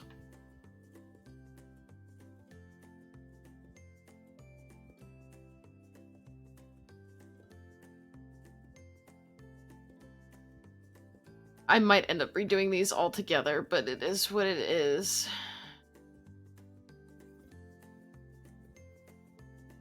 Point in the game, your boss, Dana Zane, pays her so that she spends a night hugging you after you found out your ex died like a few years ago, shortly after you broke up, if I remember correctly. Oh, this is Nirvana. No, Valhalla. Yeah.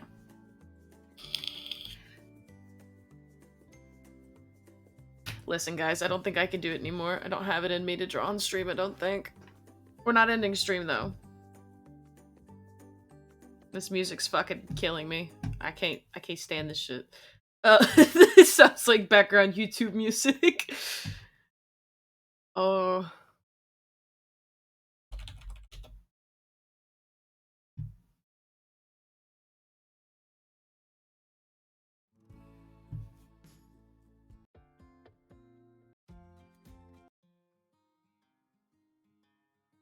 We are going to play a game.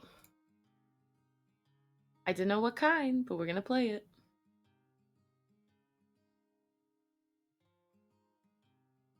We did some drawing, though. Let's see. Swapping to chatting. Oh my god, I have so many fucking things open. Okay.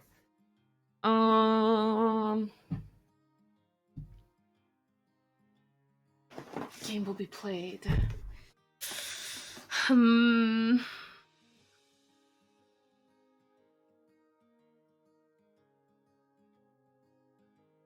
What if Far Cry 4?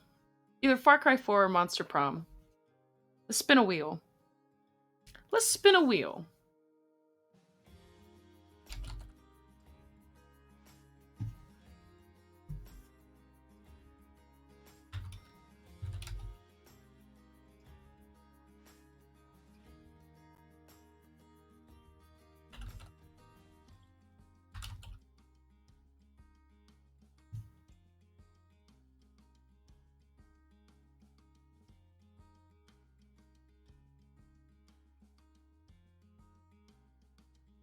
I think so too, but I've also really been wanting to play Far Cry 4 real bad. I've been wanting to play real bad.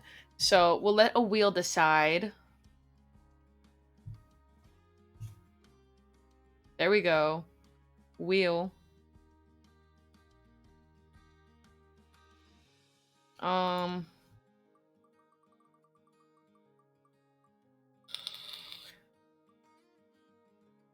Cry 45 it is. We'll save Monster Prom for another time when we can binge run it, because I have 3 of them.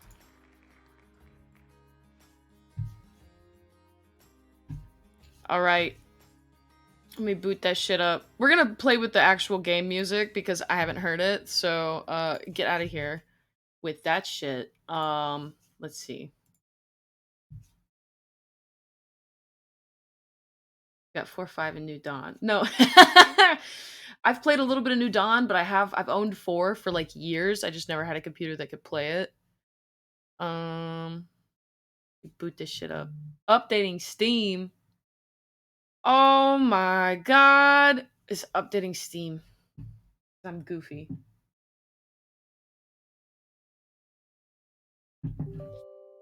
Oh my god, yes. Open it. Open it!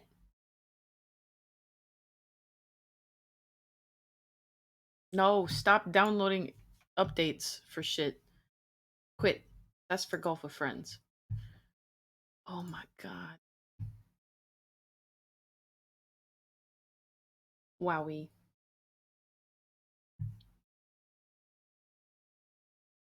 New Dawn was that the one with like the albino animals and the really pretty I have to install Ubisoft Connect right? No, we're playing Monster Prom. I lied. I'm a liar. I already have Ubisoft Connect fucking installed, I'm pretty sure. Anyway, we're playing Monster Prom.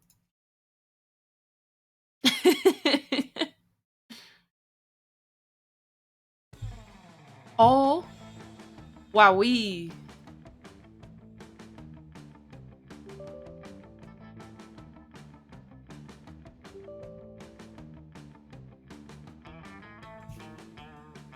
Hey, yo. Oh my god, no. Leave me alone. Ubisoft Connect is like exploding my shit.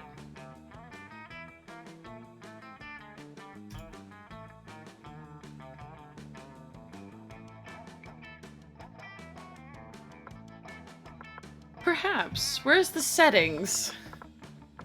It's loud as fuck. There we go.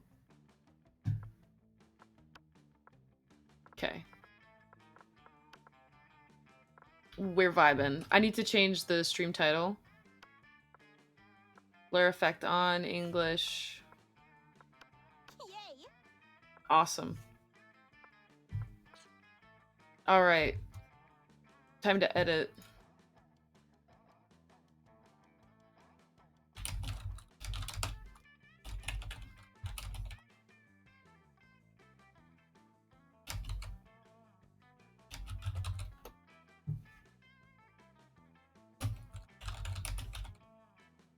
Alright, get rid of that out of here.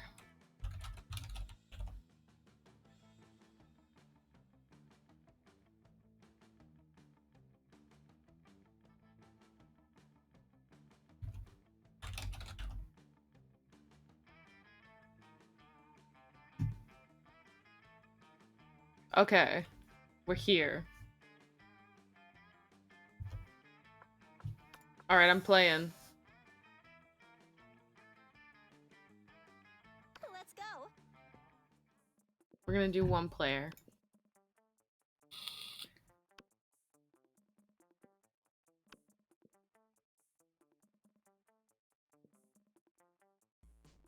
Oh, back then we were young and unafraid, sometimes reckless, sometimes brilliant, sometimes stupid. Sometimes just stupid, but always willing to live life to the fullest.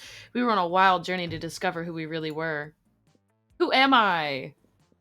Oh, well, we're gonna be this one. Blue Vicky. Custom name. Annie.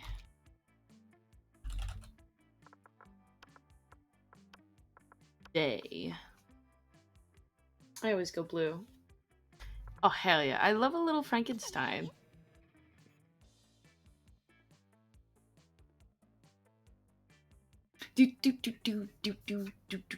And we had yet to experience its ultimate challenge, the Monster Prom.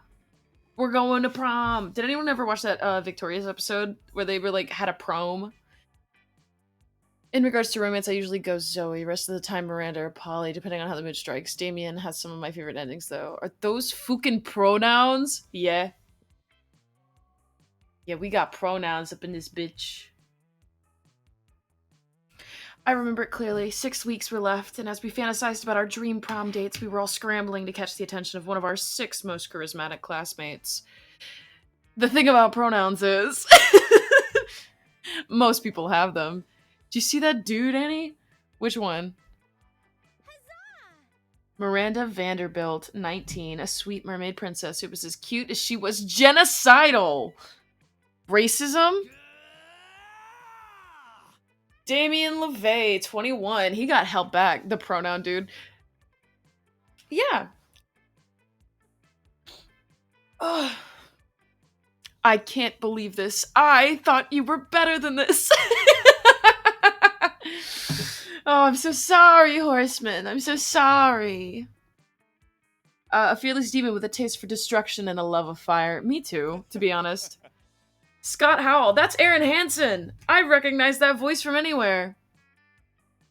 Howell, 21, a werewolf athlete who compensated for his rather small brain with a stupidly huge heart. Liam DeLioncourt, 400, a hipster vampire whose standoffish demeanor hid that he was truly a lovable dork. Aww.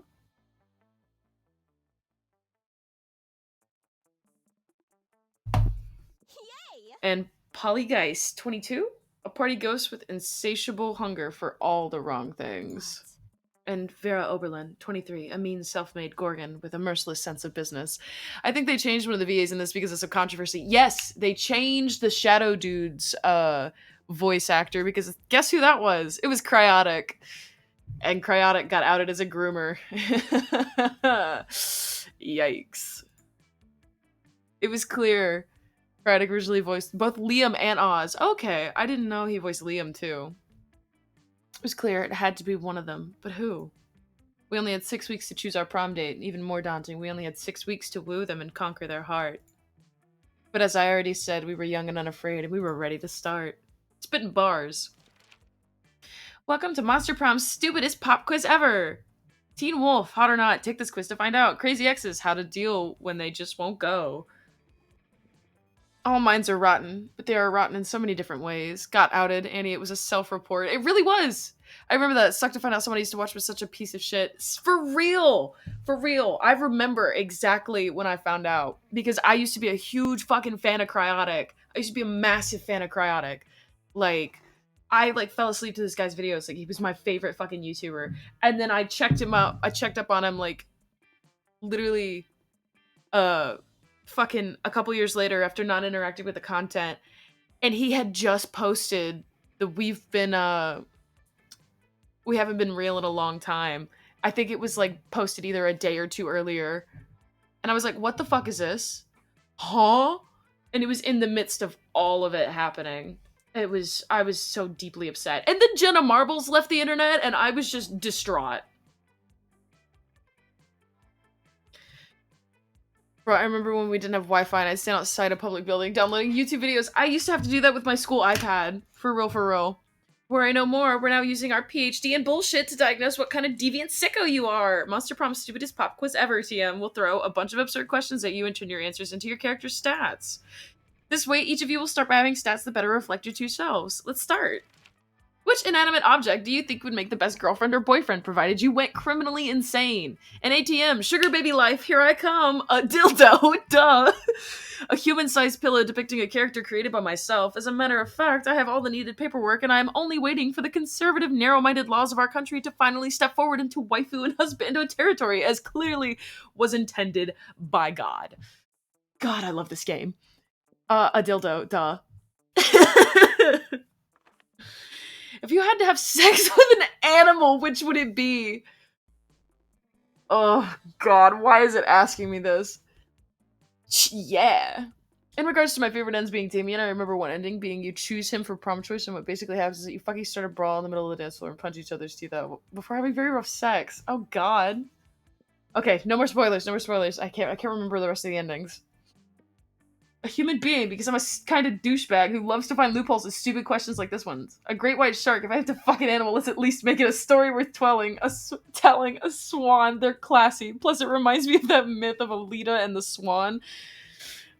There's so many fucking endings. The YouTuber I found out was awful that hurt me the worst was Ryan Haywood from AH. Oh, what is AH? Because I recently found out that the Super Mega Boys were fucking evil, and I was like, fuck! I'm deeply upset by that. We're gonna go with a great white shark. Because if I have to fuck an animal, let's at least make it a story worth telling. Achievement Hunter. Oh, I heard about that! I heard about that. That was, ooh, that one was not good. That one was not good. Ah, fuck. I don't remember what exactly happened with it. I know there was one guy who got outed for watching AI porn of streamers, but he was a streamer. And it was like a paid subscription service. Okay. What would be the most appealing in a love partner? Sharp wits, a big horn, a taste for party, kawaii eyes, soft fur, a very tsundere personality. What happened? I used to watch his streams before bed and thinking, I wish I had a dad like that. I mean, that last part sounds more. We're gonna go with this one. Damn! What do you mean, the snake girl? More weird than evil or anything. Well, no, it was of his, like, friends. It was of, like, his friends who had not consented to being in the porn, who were regular Twitch streamers, and, like, people he knew in real life. So it was kind of weird, and, like, a violation of privacy, and, like, a violation of boundaries. Alright. Smarts 7, boldness 4, creativity 3, charm 7, fun 7, money 5. He was paying for porn. He paid for it. It was like, it wasn't like, because he tried to say like, oh, I was just seeing what it was. No, dude, you were paying for a subscription because you wanted to see your friends, what your friends would look like naked. Like you wanted to like, you know, jerk off to your friends, which is like, if your friends consented to it, that's different, but they hadn't consented to the content that was being made. They weren't even aware of it. This was how they were made aware that the content existed. And it was through his friend, like paying to watch it. Well, no, it's okay. So, like, we're different. We're a group of people who wouldn't care about that kind of thing, but for some people, that's deeply violating.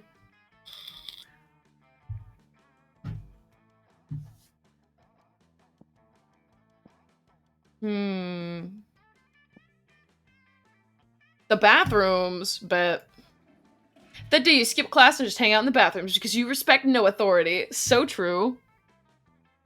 Bussy? No. Death overrated. Jekyll and Hyde. Oh, they're dating. 897-1275. Call me. Ryan was outed as having spent money that was going to his kids' college fund and having sex with impressionable fans at hotels. That's fucked up. I am not asking my friends if I could jack off to them. Not to defend him, but how would you even go about asking your friends, hey, if I find you, fine with you, is it fine with you if I jerk off to custom-made AI porn of you? Because, you know what, that's a hard question to ask. You want to know why you don't want to ask that question? Because they tell you, no, that's fucking weird. You know? And there were some extra details that were really fucking awful. I believe that. Because it's fucking weird to most people. And so, of course, you're scared of the rejection, so you wouldn't ask. But then to do it in private and to be outed publicly is even worse. And he was stealthing and shit. Oh. Like this. I guess some people just like to watch the world burn. By skipping class and hanging out in bathrooms. Absolutely. You give +0 shits and you gain +2 boldness. Look at that. You spot Vera and Polly discussing something. You've got to get in on this conversation. It's bound to be something nasty. I love the fucking drama. Hey, hey, hey, hey, hey. What? Oh, there she is. There she is. My girl. Are you going to that party tonight at Dale and Mummy's Crypt? At Dale the Mummy's Crypt? The dog star has aligned with Venus or something, so his parents are beings of pure energy for the weekend. He's got the place entirely to himself. Stealthing? I also want to know. I think I know, but I'm not sure. Please tell. I might stop by. Yay! Oh, so listen, Scott's gonna be there too, and I totally want to spike his drink. Polly. That's a little date rapey. No, I'm interested. What are you thinking? Laxatives or Viagra? Gross. I was thinking something fun, like shrooms. Removing the condom without telling? No! No! That's so fucked up! Mediocre. Shrooms won't even dissolve in his drink, you idiot. There. Back me up on this. You there, back me up on this. What do you think we should put in his drink? Yeah, make it something fun, like shrooms. Moonroot, it induces werewolf transformations. He'll be a literal party animal. That's fucked up, but maybe. Sounds like he was hiding it, which really is the shocking details. Most people hide if they do something weird or awful. Yeah, that's a lot worse. And then do you want to make him a laughingstock? Use that flower that makes a person fall in love with the first thing they see. We can watch him fall in love with a chair or a houseplant. I like that one. Oh, you mean Love and Idleness? The one where the fairies use on each other whenever they're having an argument? No! I can't think of anything more perfect. No, I did! I can't think of anything more perfect. I'll have my man in the Fey realm send over a case of it. But the next day, you couldn't have given me some kind of signal? Anything? Dude, I didn't know you were going to be coming down the stairs right when Scott opened his eyes. The first bit was before he explained what stealthing was. Yeah. It's not even the worst thing he did, but I don't want to ruin the stream with that. I understand. We'll keep it light. And I definitely didn't know that he would fall in love with just your leg. Oh, no! But, like, okay, so the thing about, like, it's the fact that he got caught, and then he tried to lie about it, and then he apologized for everything. Like, it was just... When you're not openly degenerate, that's scummy behavior. I mean, I've had my leg hump before, but to completely ignore me while he was doing it... I know, rude! Well, it's not really his fault. He's just a big dumb werewolf after all. Why y'all being so mean to this man? Gotta love a wolf boy in love with your leg. Leg cucked. Surely nothing sexual will happen because of it. Why are we being so mean to the wolf man? Because it was funny. So pathetic. The real blame lies with this idiot. No! The idiot is you. You lose 2 smarts and 1 charm. No! Those were my highest stats! I'm so sad. Let's go. Oh. Oh, who do I sit with? Oh, I can't sit with them. Oh, what do I do? What do I do? I don't know who to pick. I think we'll sit here. You arrive at your chosen table to find Damien dejectedly hefting a ball of mashed potatoes while Polly sadly passes her hand through the same. Seriously, what do we have to do to get a food fight started in this cafeteria? SMH bullying is funny. Is she sitting with the wolf? She is! And I don't want to interrupt, so with whoever you want to take to the prom. I want to look at the demon man for a little bit. I honestly do not know. I tried throwing potatoes at people and yelling food fight, but I think everyone is too scared of me to fight back. And I can't throw any food because of my stupid ghost hands. Plates, mirrors, antique furniture? Sure, but not food. There's gotta be a way to provoke a food war. My dads are always telling me to be more political. But we're not political. Your strength is hitting things, and my strength is being unbelievably hot all of the time. Sure, I love Damien. Unbelievably hot. That's it. We'll set the cafeteria on fire! Wait, no, that's not a solution. That's just arson. Why do I always jump straight to arson? It's hard to watch them struggle through this by themselves, so you step in with an idea of your own. Wars are fought over scarce resources. Steal everybody's food and put it in a pile. That ought to do it. Hey, Polly, you know how the Greeks fought a whole war over Helen of Troy's face? We just need you to get kidnapped by Trojans. I like where your head is, but I'm not super into being kidnapped and shit. What if we skip some steps with a good old flashing? Bruh. Polly floats up onto the table and in a practice motion whips her top off? Polly's a slut. I can't take a slut to prom. There's nothing wrong with being a slut, but like, I'm trying to settle down. To the victor! This is a high school cafeteria. Polly's rash action upsets the roiling cauldron of hormones, sets it on fire, and tap dances on the ruins. Soon the air is thick with sausage and gravy. Potato crisps fly everywhere like flavored shrapnel. Polly puts her shirt back on, and now that everyone's too busy fighting to remember what they were fighting about. Looks like mine really were the tits that launched 1,000 chips. Fuck. The view you just got makes that pun worth it. Interesting. Let's go. I have to redeem myself to Vera. Where would she be?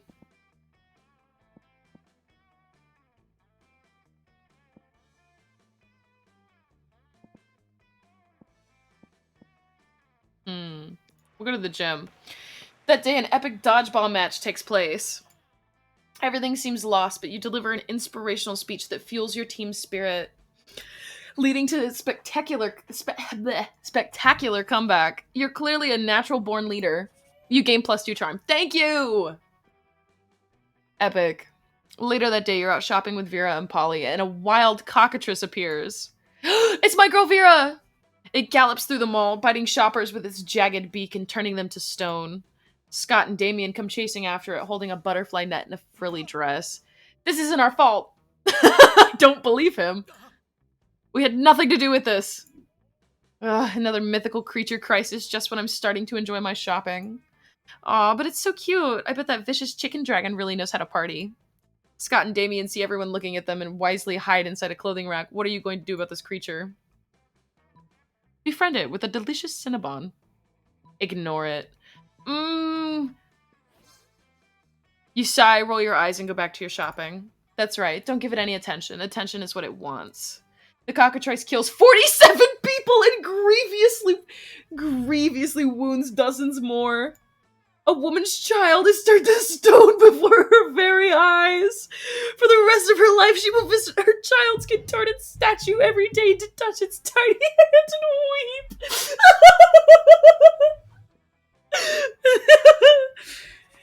Meanwhile, you got a nice scarf for 50% off. You gain 2 boldness and +1 money. You save thanks to the discount. This is wonderful. I bonded with Vera. Let's go. Library.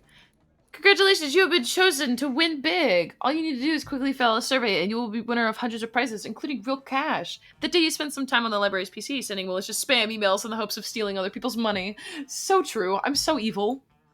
Doesn't sound very nice, but who's really the one to blame if they respond to such a blatant scam? You lose 10 karma, which isn't a stat in this game, so who cares? And you gain +2 money. Epic. That night you hit the clubs with Vera and Polly. Thanks Satan for the fake IDs. It's Polly time. Put those wallets away, you two. Drinks are on me. By which I mean, drinks are on that guy. No need, Polly. I'm into this crazy new thing called paying for my own drinks. Maybe you've heard of it? Maybe. Is that French for my boobs aren't big enough to get free drinks? God damn! Feminism is dead. That sounds like a reason to drink. BRB. But soon. Oh. It didn't work? What was that you said? It sounded like Portuguese for my shameless pandering didn't get us any free drinks. This is quickly getting out of control. Maybe if you find a way to make that guy pay for your drinks, you can fix this.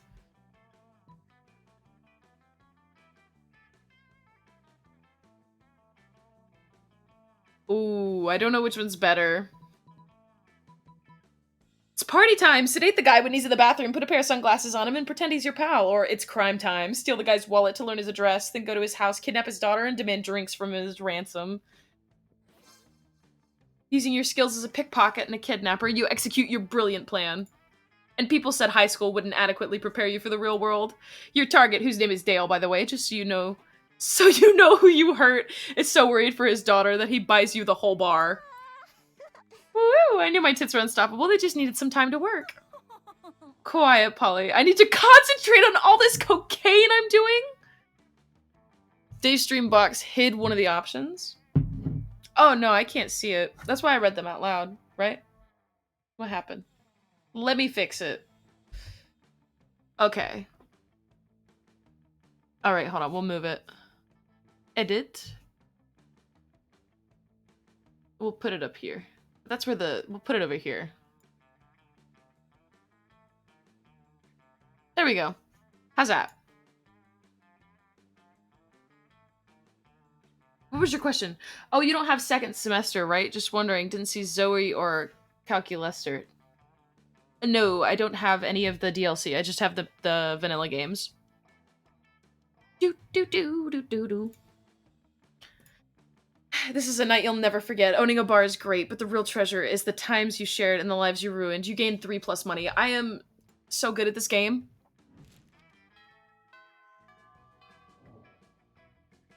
Let's go. I am sitting with Vera. You take your seat and... She's so cute! Look at her! Oh, I love her. If we ever play together, I'll probably host and have second semester. I need you to meet my favorite girl, Zoe.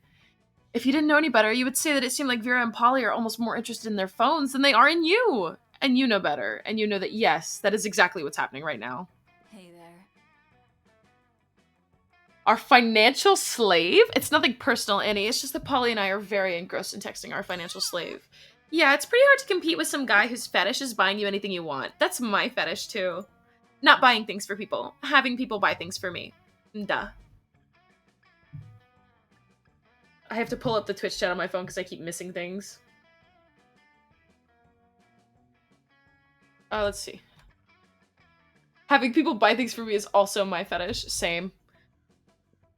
Good thing he's rich enough to take care of both of us. You know what they say, true friendship is sharing secrets and financial slaves. Still, I do worry that this arrangement might not be sustainable. What happens if he runs out of money? Our cash flow instantly stops. Besides, being handed everything you want on a platter, in this case the platter being an online money transferring platform, is almost boring. Yeah, I get that. It's a little less boring when you're on as much acid as I am right now, but I see what you mean. If we could somehow turn this into a business venture, then maybe it would get interesting, and we could continue to profit even after he's gone broke from catering to our every whim. I mean, how interesting do you think business actually is, since he's so obsessed with us? We should just tell him to do something totally insane and see if he does it. I don't know. A weirdo giving away his money and getting into hijinks is great and all, but I want to start making real money. And I think money is fine and all, but my favorite currency is chaos. Seems like the ladies are at a very exciting crossroads. Maybe a random bystander can give them a nudge in the right direction. Tell him to marry a llama. You can easily grow this arrangement into a business. Just escalate and delegate. Have the financial slave go and acquire his own financial slave to give him money, and have that financial slave go and find a financial slave. There you go. Aha! That would increase our income exponentially, immediately. Which are two of my absolute favorite adverbs when it comes to monetary gain. I mean, one financial slave between the two of us is already strangely a lot to handle, so managing an army of them sounds draining. But as long as it's a pyramid scheme, and we're at the top of the pyramid scheme where we don't have to actually deal with lowlifes, who cares? All of these people are horrid aside from Scott, but I love Polly a lot. I love Vera. Meh, I think I'll go check on my toilet wine. Don't worry about her. Polly wouldn't know a good business idea if it slapped her on the ass. Which happened one time, actually, but it's a long story, so forget it. Anyway, we could tell people in order to become official certified financial slaves, they have to buy a kit of supplies. And they'll start at dirt slave, and if they get 5 financial slaves under them, they can become a pathetic ground slave, and then they can work their way all the way up to gold, diamond, platinum, salcho, mocha, grande, supreme slave. Polly still prefer the genocidal maniac over both most of the time. Jesus. This was a great idea, Annie. We should go write the business plan together and prepare to profit. Did Vera just say she wants to profit with you? Holy shit. Vera sharing her cash flow is like third base for her. Awesome. Bet. Let's go.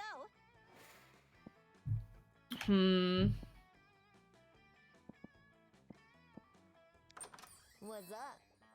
Oh. Boost your stats. Shit that'll lead you into stupid new adventures. Even some shit that might be much needed at some very specific moments. So take a look. What do we got? The PR agent is totally a thing.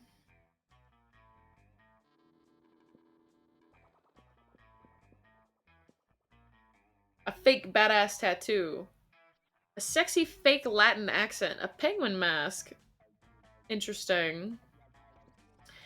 Some impractical yet kind of funny glasses. If you do the right things and get lucky, if I remember correctly, you could take her to prom as well. The shopkeeper, I mean. Hell yeah. A bag of regular cocaine?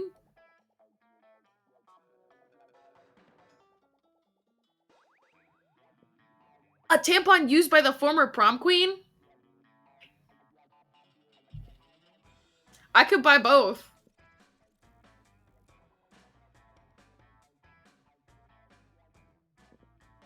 I'm gonna buy the cocaine for sure. Okay. Remember the penguin mask. Always gotta be brave if she was to do the reverse Romanian Wilkinson. So true. Let's go to the auditorium. That day while rehearsing for the class play, it's as though the muses themselves had descended to give you figurative oral sex. Your performance is intense and inspiring. Not a gameplay tip, I just think it's funny.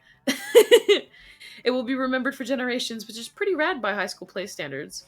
You gain 2 creativity. Epic. Afterwards, you discover you've been poisoned. Only Vera has the antidote. She does this all the time. It's how she invites you to hang out. And your muse is such a... What does it say? Such a cunning linguist. Hey there. There you are. Thank you so much for coming. I'm embarking on a new criminal enterprise, and I need a concierge? The idea is simple, yet brilliant. Think Uber, but for killing people. I call it murder. This is so silly. But it turns out the market is flooded with assassination apps. Assassination apps and blood. I need a way to get ahead of the pack, and since you're such a good advisor, differentiate yourself by being the only service that offers free-range organic murders. Viral marketing, literally. Tailor a highly contagious virus to make people love murder. You can do that? That's brilliant. You can use my private chemical weapons laboratory. But soon. You fool! Your virus didn't make everyone love murder, it made them love murder! No, I'm an idiot, I always pick the wrong ones. Just regular murder with an E before the R. This is a disaster! People are just running around stabbing each other, cooking each other with flamethrowers, running each other over with tanks. It's horrible! I mean, it's completely obliterated demand for my product. Why buy the cow when you can get the murder for free? Oh, now I'm gonna have to wait for the government to develop a vaccine before I can resume my life of crime again! In her rage, Vera totally forgets to give you the antidote to that poison that you drank earlier. You used 2 boldness and 1 charm. Fuck.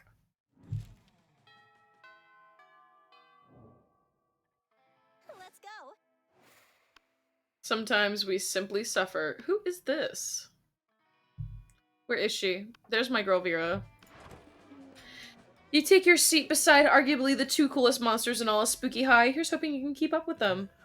Vera, are you eating manticore steaks again? Yes, and it's delicious.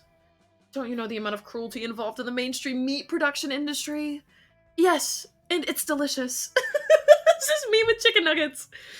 Besides, Liam, you're a vampire. Don't you only consume things that are dead? Well, yes, I suppose, but it's always ethically sourced, organic, free-range, and human. The human population is out of control, and eating them is the most environmentally responsible thing to do. Listen, Liam, I happen to have a personal feud with every single animal I eat.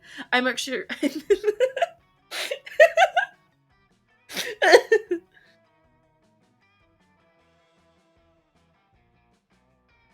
I make sure to meet all of them first and ensure I'm devouring only the ones I hate the most. It makes it extra tasty. Just a tip in case you didn't realize, pretty much every choice that isn't a choice between characters in the cafeteria is tied to a stat. The successful option is simply the option tied to the higher of the 2, so if you're smarter than you're rich, the smartness tied option is the correct one.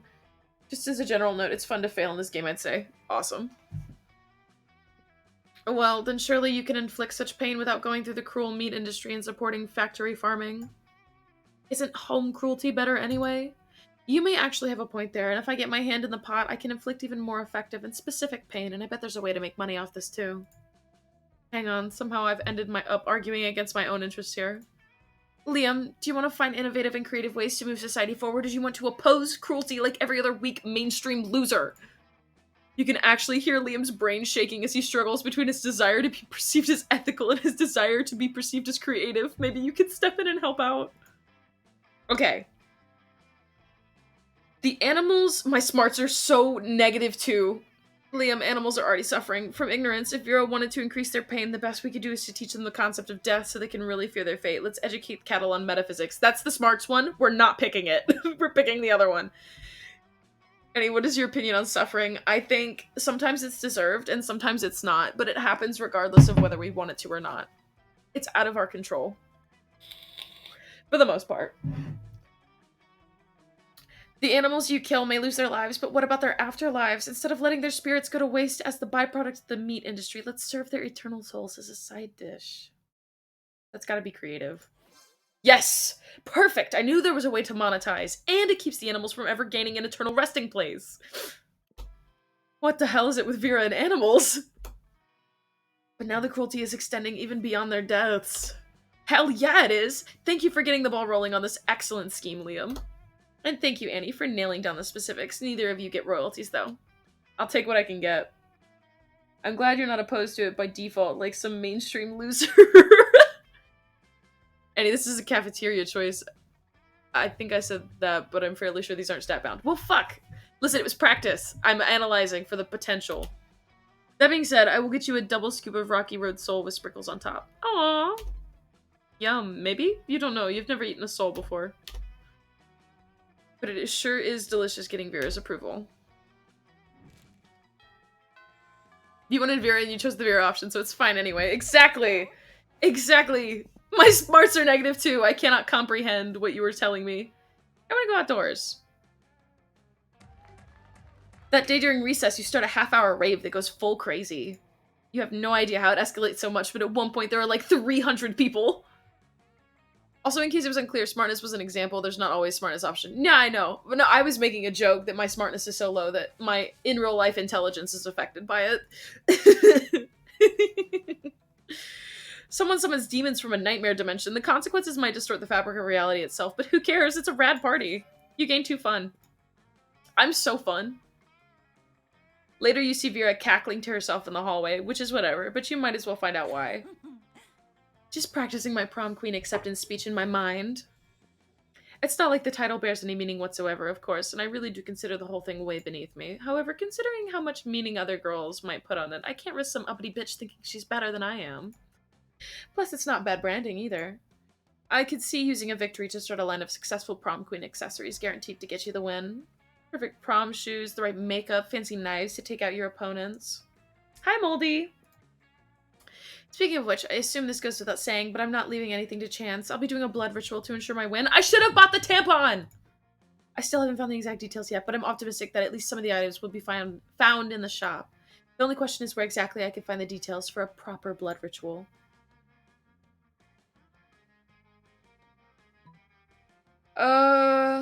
Okay, I don't know which one.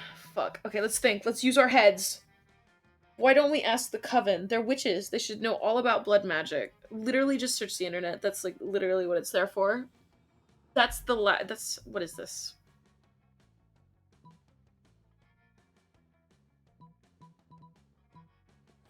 Yes! Charm.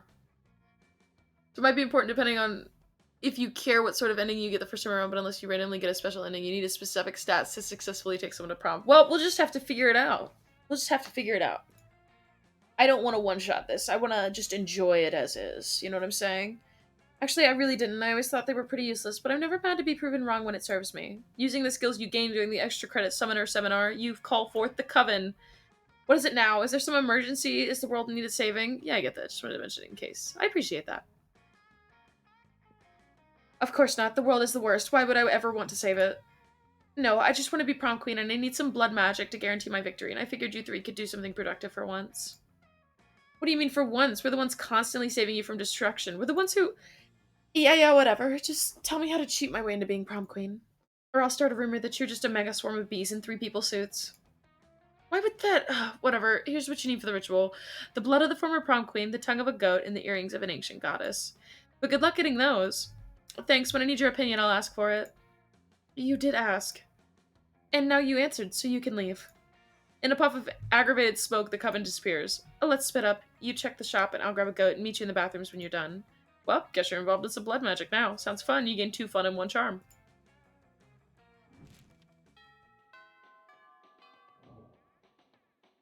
Let's go. Where's the shopkeeper? Take me.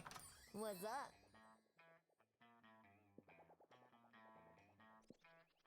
Where is the tampon? Gimme. No refunds. You bought a used tampon just because. Yeah, who would want to save money for their college fund? You can spend it on weird stuff that's most likely useless. That's the spirit, champ. What you don't gain is money to buy the tampon. Oh. Shit, lucky enough with the price. Yeah, Very exciting. Alright, week 4, noon. Let's go. You find Damien and Vera hunched over a scale model of Spooky National Bank made of milk cartons, lunch trays, and ketchup packets. Alright, we'll go through the side entrance, disable the alarms with an EMP, and blow the safe. Why don't we just blow up the side entrance, blow up the alarms, and blow up the safe? Because we only have so much C4, Damien. That sounds like a personal problem. What is this thing? Damien points at the kosher dill pickle in front of the vault labeled Police Ogre. That's the Police Ogre. He's got eyes all the way around his head, never sleeps, doesn't take bribes, and is invincible in combat. Can we blow him up? No, we can't blow him up. We need to find a way around him. Well, I'm out of ideas. Yo, Annie, we'll cut you in on the heist if you solve this ogre problem for us. Luckily, you're a heist mastermind. Before Vera or Damien can react, you... I think Vera would like this. And then, or I could eat the pickle. Quick as a flash, you take a cab to the bank, walk in front of the front door, fist bump the police ogre, and walk out with all the money. You ride back to school and dump half the money out on the table, totally burying their shitty scale model of the bank. What? How? You explain that you and the police ogre go to the same salsa dancing class. Taking advantage of personal friendships for illicit profit? I never respected you more. I assume this pile of money and gold ingots is my share? You nod sexily. Hey, where's my cut? I've got your cut right here, interloper. Vera stabs Damien with one of the irresponsibly sharp butter knives the school cafeteria provides. You've never been more turned on?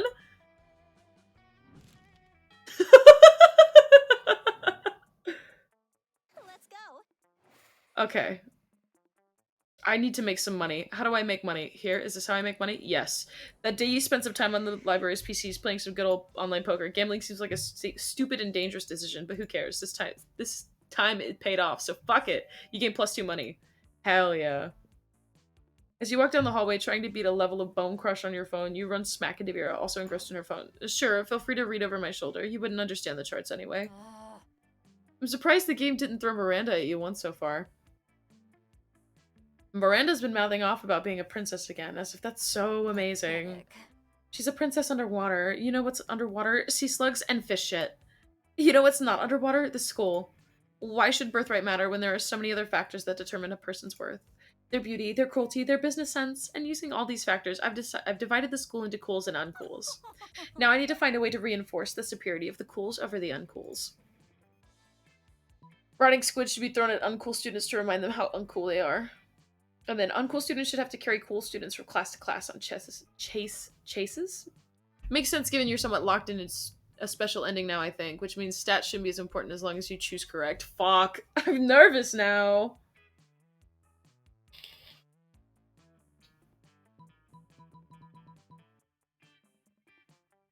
This feels creative. And this feels something. No! That was creative. Oh, these cockatrice scale pumps cost $2,000. What am I supposed to do? Walk in them? A few days later, you see Vera being carried from Apparitions 3 to AP fearmongering on a studded couch. But right before your horrified eyes, the hands fall off of the Frankenstein monsters carrying her, sending Vera toppling to the ground! No! Ow, damn it, my snakes are all twisted up in one another. It took my reptile hairdresser hours to get it to look right. Whose dumb idea was it to put my physical safety in the hands of someone too stupid to become cool? That would be you. Better flee the scene before she notices your stupid idea having face. You lose 2 boldness and 1 creativity. Fuck! And my smarts are -4! God damn it! Let's go.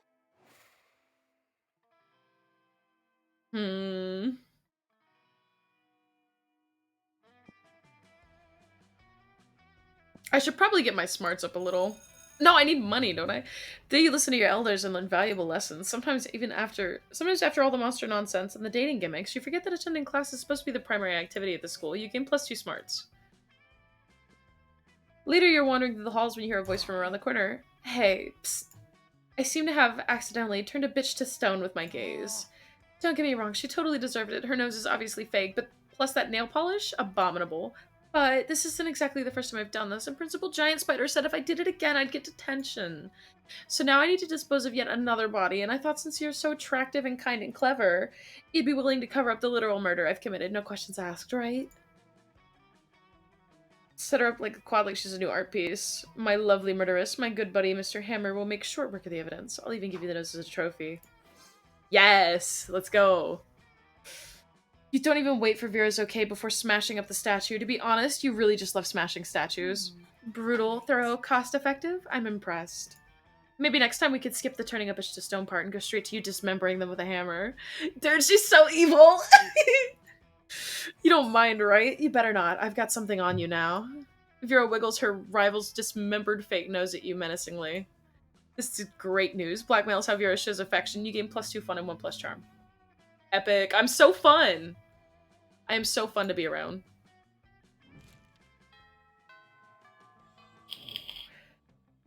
Let's go. There she is! There's Miranda! We're being forced to talk to her.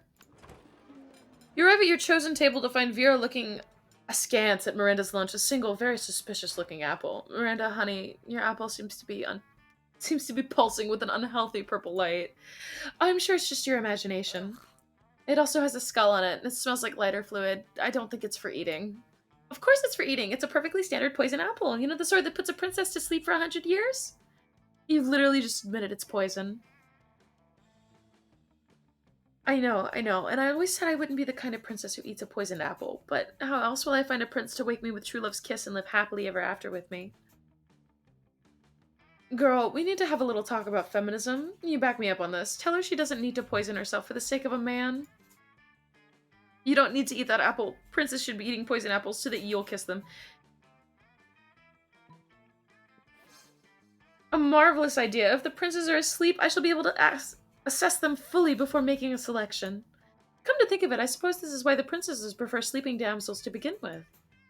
God, royal marriages, the whole thing is like a fucking meat market. In my kingdom, it's more of a fish market. In any case, you two have truly opened my eyes. I shall be sending poison apples to all nearby princes forthwith. Miranda gets to work poisoning all of her suitors. Vera is very impressed with your enlightened opinions on gender and poison. As she should be. Let's go.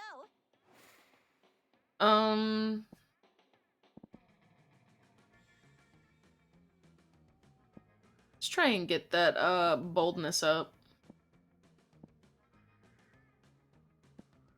We'll go to the bathroom. I too am very impressed by your opinions on poison, Annie. Do you know you can make poison from grinding up, cherry pits? You can make cyanide. Okay, you skip class, yep. Graffiti says I'm bold as fuck, and you know what? It turns out the wall's a magical wall that grants wishes. What a wall! A deep voice resounds from within the wall and says, well, not bold as fuck, but maybe a bit bold, and then you gain +2 boldness. Oh boy, that's an opinionated wall. Anyway, lucky you. On close inspection, you see blood pooling on the floor, and Vera standing over it, smiling broadly, holding the carcass of a skinned goat. Hey, you. Thanks for coming. The fun's just getting started. I know we only need a goat's tongue, but like, if you're gonna take the tongue from a goat, might as well take the skin too, and make yourself a pair of sweet boots. Not that I know how to sew, or would take the time to, even if I did, but Miranda has some mer sleeves I can borrow. It's a pretty nice tongue, right? Oh no, I didn't get the earrings. Not too fat, not too thin, or the right kind of purple. I think I'll be the most beautiful, regal, feared prom queen ever to grace spooky high school in no time at all. It's not a bad plan, except the spiders need to relieve themselves too, and at that moment that principal giant spider walks in to use the toilet! Oh, hey! Good afternoon, Principal Giant Spider. I'm just holding the skin goat on school property because I think there's also cyanide in apple cores, and you could die if you eat like a couple of spoonfuls of macadamia nut powder. I think it was macadamia at least. Because it's for Animal Abuse 3, we're getting a head start on our homework. Because this goat is a spy from a rival institution who sent her here to blow up the school.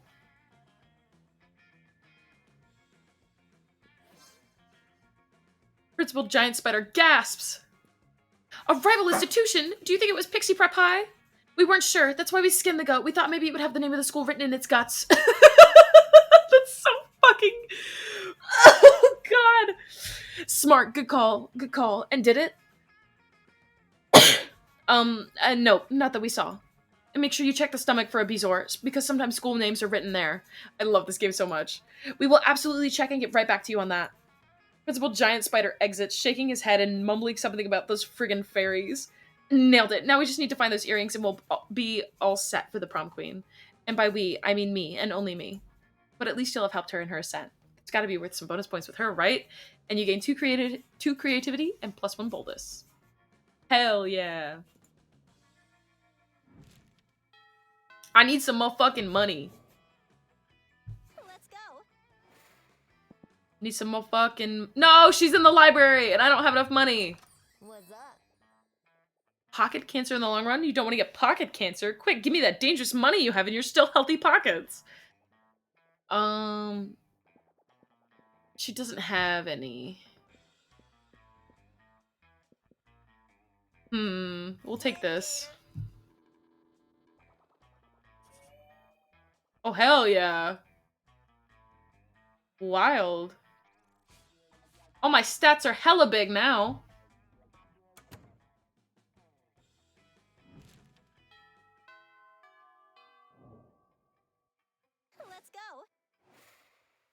Who is this? How do I get the earrings? Oh, I don't know. Show me that money. Ugh, this is not here. I doubt it's something you need to know because you'd have done that right anyway, but just in case. To get the actual special editing, you need to pick the correct person to prom. Vera in this case. Okay. Alright. I fucked up. I can't buy anything. How do I leave? Exit. Okay. Damn, does that end the day? Shit! So she'd be getting the earrings. Okay. I thought she told me to get it, but like, that's fine. Okay. Let's see. Where do I want to go?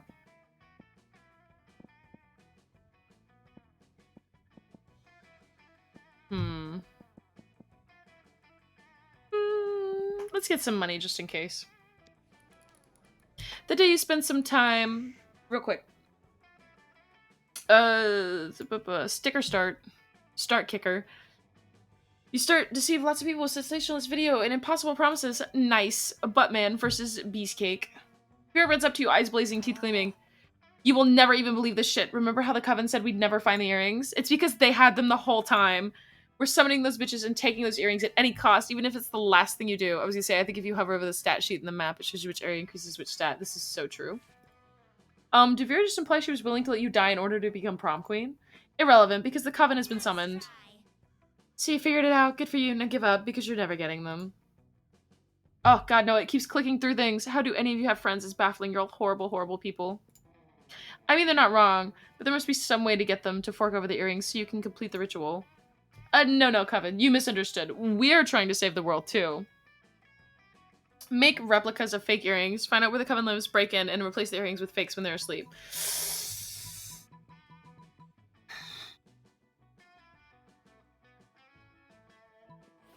Yes! Yes. You know what? Forget it. Just leave. I never wanted to be prom queen anyway. I feel like that's definitely a lie, and you're probably plotting something, but I guess we shouldn't look a gift horse in the mouth. With that, the Coven is gone, and it's on you and Vera to start your sweet, sweet illicit work. Vera uses her connections in the sketchy underground stalker world to find the Coven's house, which she declares to be as trashy as they are. Meanwhile, you use the skills you learned and AP metalworking for torture to forge some pretty damn passable earrings. You wait until the cover of darkness to break into the Coven's house using the athleticism of someone who plays dodgeball every single gym class. I was gonna say, I think if you hover... Okay, yeah, you already said that. I already read that. Whoops. Easy! Everyone is horrible, so everyone can share and enjoy each other's horribleness. It's because we're all horrible that we're friends, except Scott has... He's nice, if dumb. You find the earrings hidden in a box of sex toys, the nature of which you immediately try to erase from your mind rather than imagine the Coven using them. On themselves, on each other, on you. Oh god, stop! It's horrible! You replace the earrings with fakes and use your dodgeball skills to do a triple somersault from the window and land on your feet. That was sick. Now let's get out of here before they wake up and turn us into frogs or nerds or something. Boom, last ingredient procured, and now it's time to do some blood magic! You gain 2+ fun and 1+ boldness. The monster prom draws near. Who do you ask to prom? Vera, obviously. Let's go. Prom? You helped me prepare one blood ritual to assure my crown, and suddenly you think I'll go to prom with you? You kind of assume that, yeah. Not bad. I must admit, you surprised me quite pleasantly during our little ritual adventures. And there's definitely something in you that entertains me. Okay, you know what? The blood ritual actually requires an act of filthy lust happening inside the pentagram in order for it to work. I'm gonna let you join me if you want to. Let's do that, see how it goes, and decide what to do from there. Your blood ritual material, you might actually be date prom material too. So, a deal? She wants to sex before prom? Deal! Let's do some magic. Ah! Who would have thought blood rituals could be this awesome? You act cool through the whole thing to impress Vera. But inside, you're already thinking that someday you'll tell your grandkids that this is how the two of you fell in love. There's no boobies in this game, is there? I don't think there is. But for now, keep it cool. And also, you totally end up going on to prom together. Yeah, cool. Most likely to make Pluto a planet again. Hell yeah. You're all the worst. No, this not being me being funny. You suck. Hell yeah. I think some ending cards got bodies with nips covered. Okay, that's fine. I think as long as there's no nipple, I think is fine. Twitch might not like it.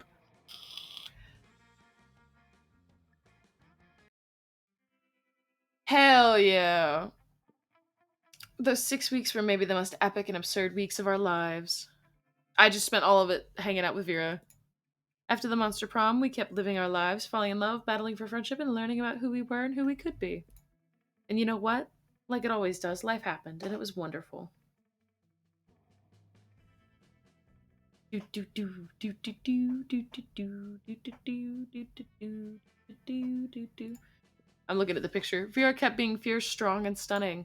Some haters once said adult life would put that mean bitch in her place, but you know what? Vera ended up making adult life her own bitch.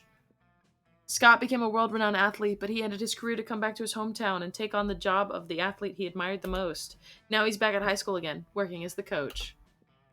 Miranda started a nonprofit to help countries without a monarchy, because all countries should have the right to be graciously ruled by the Mer Kingdom. For those 6 weeks, the Monster Prom seemed larger than life, and then it was gone, just like that. The battle for Monster Prom might have ended then, but there were plenty of battles left in that war called youth. But once again, we were young and unafraid, and we were ready to start.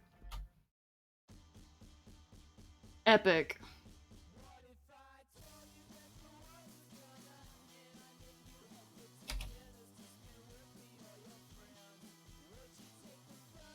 Hell yeah.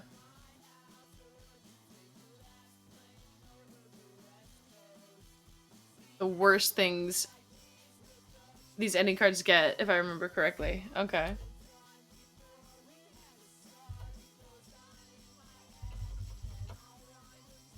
Okay.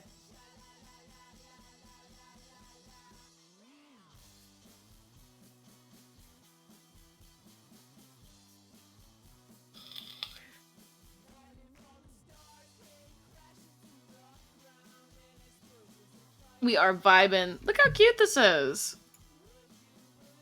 These are so cute. All the art in this game is so pretty. Look, it's me! I don't know how happy Twitch would be with it, but it's the worst offender I can remember. Very true.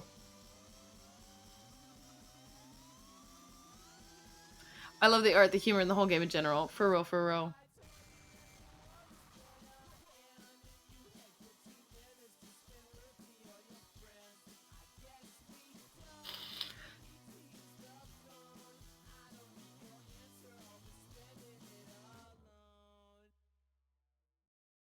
Oh, no day feels rainy with you. Precious. I have it. I think we have another. We have time for another round, so we're gonna do another one. Wait, hold on.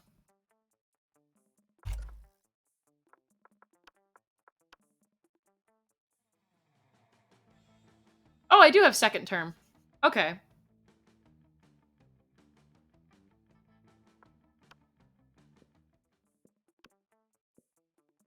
Okay, so I have both. You can actually meet Zoe from second semester in two of the base game endings, if I remember correctly. One fairly wholesome and another, like, worst of endings. Awesome.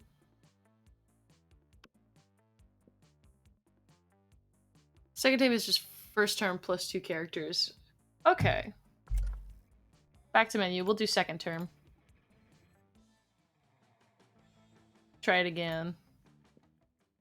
We got one player. We'll do second term. We'll do a full game. Ah, spooky high school. Blah, blah, blah, blah, blah. I'm blue.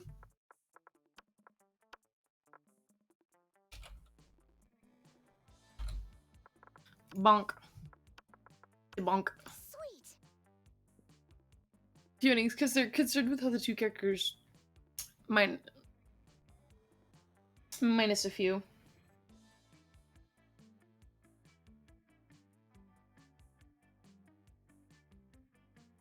The monster prom.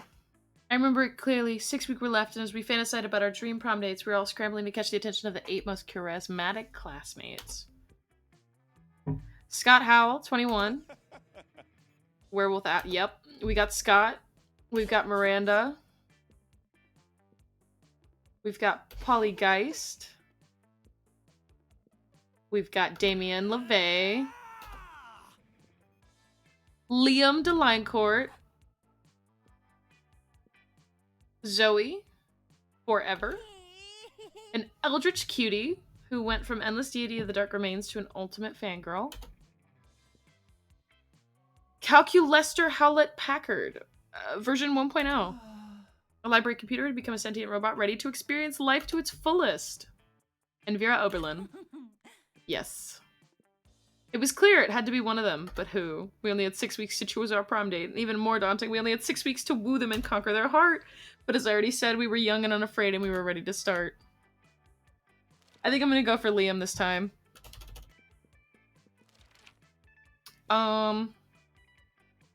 Give me the money. 100-foot statue commemorating an event so that in 1,000 years, archaeologists can learn something about the people of our time. What does the statue represent? Your least favorite political figure being devoured by a rabid rhinoceri, which are also covered in badass tattoos. That glorious instant when your friend stopped you from texting embarrassing stuff to an ex while hella drunk. I think Liam is the only character in Monster Prom that I actually don't like. No, but I love him. Look at him. He's so silly. Look at him. Mind-blowing twist from your favorite TV show that clearly changed the lives of everyone forever, unlike all that boring stuff they show on the news. We'll do this one. So fun. School just isn't working out. Time to go to stripping. What's your stage name? My name plus the naked. Max Pleasure Model 3000. Excuse you? I wouldn't be the stripper, honey. I'm the damn pimp. Puckfest Explosions. Kawaii Pussy Uwu. Nikita Nipples. No! That one I can remember actually hating is thankfully not romanceable. No one should have to suffer going to prom with Leonard. Oh no. What would be the deal breaker for a potential lover? The person lacks manners. The person is boring. The person is a coward. The person thinks Asuka is the best waifu. This person lacks takes. The person is mediocre. Coward. Haha, coward.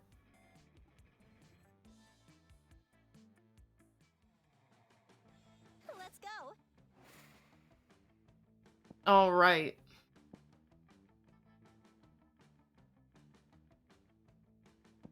Let's go smarts. Today you listening elders, blah blah blah blah blah. 2 smarts. Damien's got Calculester backed into a corner and things look heated. You head over to see what's the matter. Quit holding out on me, butthole. I know you've got a secret weapon. Damien, please. Not all robots have a secret weapon. Oh yeah, whoever you get the 2 hearts with during the quiz is the first 2 you encounter, if I remember correctly. Fair enough. Until the cafeteria, I think? Okay. That makes sense. Bullshit, even my dad's lawnmower has a secret weapon. Inconsistent information. Hell does not have lawns. Well, okay, it's really more of a tank than a lawnmower, and the weapons aren't so much secret as they are numerous. Hey, you're just trying to distract me by making me think about a rad tank. You're not getting off that easy. Show me your secret weapon! You'd better defuse the situation before it turns extremely violent, but will you defuse it by distracting Damien or revealing Cal's secret? Hey, what about this button that says super secret, do not press? Damon, I know you were Calculester's secret weapon. It's the most hidden location of all. Portugal. Rad. Of course, Portugal. That's basically where everyone has their secret weapons. Huh? You learn something new every day. Be right back. I gotta drive my old man's lawnmower over to Portugal and fuck up some shit. How could you do this? I hid my top secret weapon in Portugal specifically to keep it out of the wrong hands. I recently overheard Damien talking about getting the wrong hands tattooed on his actual hands. For the safety of the entire world, I must now regrettably detonate Portugal. Damien is back at school in a couple of hours bragging about how Portugal was so scared of him that it literally exploded. You know the truth though, and the truth hurts. You lose 2 fun and 1 boldness. I doomed Portugal! Oops. Oopsie. So proud of you. Leave me alone. I did not do it on purpose. We're gonna sit with Liam. You find Damien brandishing his usual silverware, a hammer and chisel, while Liam looks on in horror. You can't eat that. Watch me. First of all, it's made of 1 seamless piece of obsidian, so it's low calorie. And second of all, it's what is that? Lix phylactery? Phylactery? Part of this balanced breakfast. It's lunch! You're just jealous. No, I'm nervous. Nervous that you're gonna eat that, get possessed by a lick, and kill us all. Well, I'm nervous that that's not gonna happen.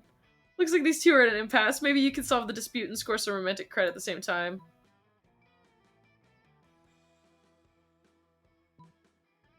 Liam's right, Damien. You should make him eat it. Damien, don't eat it. You won't have room for all these baby seals I brought you. Baby seals? Give them to me. I can already taste the cruelty. Annie, you scoundrel. How could you substitute wanton irresponsibility for animal cruelty? You quietly explained to Liam that the baby seals you're feeding to Damien aren't really baby seals. Hey, these are just seal-shaped babies stuffed with tofu and pig's blood. Good thing you always keep a sack of baby seal decoys in case of killer whale attacks. I applaud your craftiness and your high regard for animal life. Let's go return to this phylactery to Larry the Lick's crypt together. And it ends up being the third most romantic night you've ever spent in a crypt. Score! Hell yeah. No, I don't know what licks are. Lich?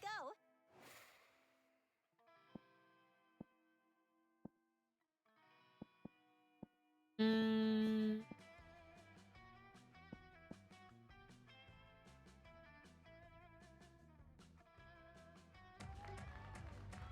That day during recess, you start a half-hour rave that goes full crazy. You have no idea how it escalates so much, but at one point there are like 300 people. Too fun. You spot Liam showing Calculester some images on his phone. Two of your classmates interacting without your interference? Unacceptable. You saunter over. I call this one mournful macaroni on polyurethane cafeteria tray. If I had to describe it, I would say that it's haunting, challenging, and very artistic. Adjectives acknowledged. Appreciating art! Well, if you appreciate that one, you'll really appreciate this next one. I call it Pickled Beets, and it's obviously even more artistic than the last piece I showed you. How much more artistic is image 2.jpg relative to image 1.jpg? Well, a lot more. Invalid quantity, please provide a numerical value. Well, that's a ridiculous question. Everyone knows that art can't be objectively measured. Counterclaim, all things can be objectively measured. Temperature, altitude, smarts, boldness, charm. It seems like Calculester is going to list every single thing he can think of or look up, and that's a pretty long goddamn list. Looks like you need to resolve this, but whose side are you on? Usually they're basically powerful wizards who turn themselves undead so that they can live forever. To keep their minds and magical powers in the process, they bind and store their soul in physical objects. Our object is referred to as the Lick's phylactery. Licks and their phylactery are somewhat of a fantasy staple. Bind, yes. There are certainly some things that can't be measured, Calculester, like the admiration I feel for Liam. Wow, Liam, if you haven't read the obscure yet definitive classic, All Art Can Be Objectively Measured, and this book will show you exactly how by Kandinsky's extremely literal twin brother.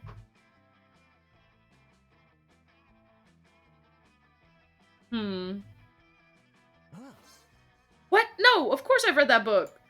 I was the first one who read it. I read it 100 times. 100, which is an objective number, just like art is objective. Hey, I gotta go real quick. Not to the library to go read that book or anything. Just to space. I have to go to space for a concert. A concert on an asteroid that you're not hip enough to know about. I think they bought it. Critical levels of awesomeness detected. Wow, you truly know a lot about measuring things. Allow me to show my admiration by measuring you. Knowledge of measuring things. 9.6. Hair. Hashtag 00000 attractiveness.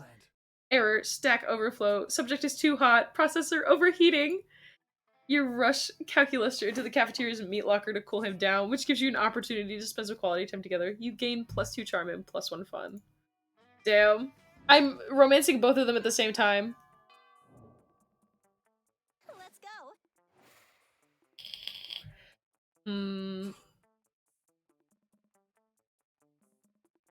Let's get some boldness. You catch the tail end of a classic Zoe Calculester exchange. God damn it, I'm apparently romancing Calculester now. But student X teacher fic is super overdone and makes me really uncomfortable because, like, the inherent imbalance of power. Like, could you imagine how problematic it would be if PGS hooked up with one of us? Yuck. Fuck boy Annie, for real. I cannot keep it in my pants. Server error. I can't seem to recall what Principal Giant Spider looks like anyway. Image PGS not found. Ah, the joys of new students adjusting to the rules of Spooky High. Down to business. I've used Zoe as my avatar on Discord for a while, I think. She's very cute. You there, killing machine and abysmal terror! Who is this? Rude. I need an impressive ally in my fight against the reign of the LeVays over the 8th circle of hell.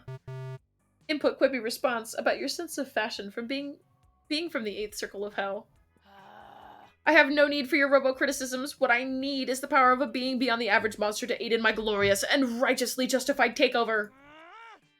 No thanks. I'd rather just write a steamy fanfiction in which you and Damien are a crack ship who hates sex just to annoy you for annoying us. A big horn lady is hot. I know my Christmas avatar is Zoe with a badly photoshopped Christmas hat on top of her head. That's really cute. A big horn lady hot. We need to act now while King and King LeVay are distracted by throwing an admittedly adorable themed brunch. I'm not leaving without one of you with me. Holy shit, she really means it. Time to help one of your classmates out. Guess you better decide which one you don't like. School is full of tough choices. Dahlia, don't be fooled. This eldritch being is clearly under Damien's spell already. Look at these pictures she drew of Damien shirtless. She's a LeVay sympathizer. No, calling this robotic killing machine is inaccurate. A real killing machine would be a tank, and he's not a tank, so he's worthless. Go look for a tank. So broken. A tank? You want me to take a tank into the inner circles of hell? What a genius idea! Those arrogant LeVays will never see it coming. They might expect an attack from a fellow demon. I'll be one superior in looks. Zoe has tentacles. Very true. Skill and talent far more deserving of ruling the 8th circle of hell. But an attack by a tank, that's something the king and king would never appreciate. That was shockingly easy. True, but I still think they would be kind of steamy if they put their differences aside for some hot demon action. Emotion found. Gratitude. Initiate sequence. Thankfulness to Annie. Annie, I'm thankful for your help. Thank you for it. Finish sequence. Gratitude with expression. Heart. Ooh. Oh, he said ooh woo! How is a computer posing as a monster living as a student? So cute! Oh, what a cutie pie. Also cute, gaining +2 charm and 1 + 1. True, but can Zoe crush my head between her thighs? I'm pretty sure Mr. Calculatus man here could definitely crush my head with his metal thighs. I can't see her thighs, so maybe.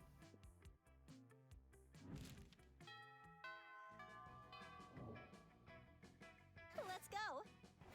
Where is the calculator man? Oh, and Liam's not. Liam is here, but he's with Damien, and I don't really like Damien all that much. So we're gonna go over here. She can literally warp reality. I think she could crush your head with her thighs, especially in her original form. Ooh, hoo, hoo, hoo.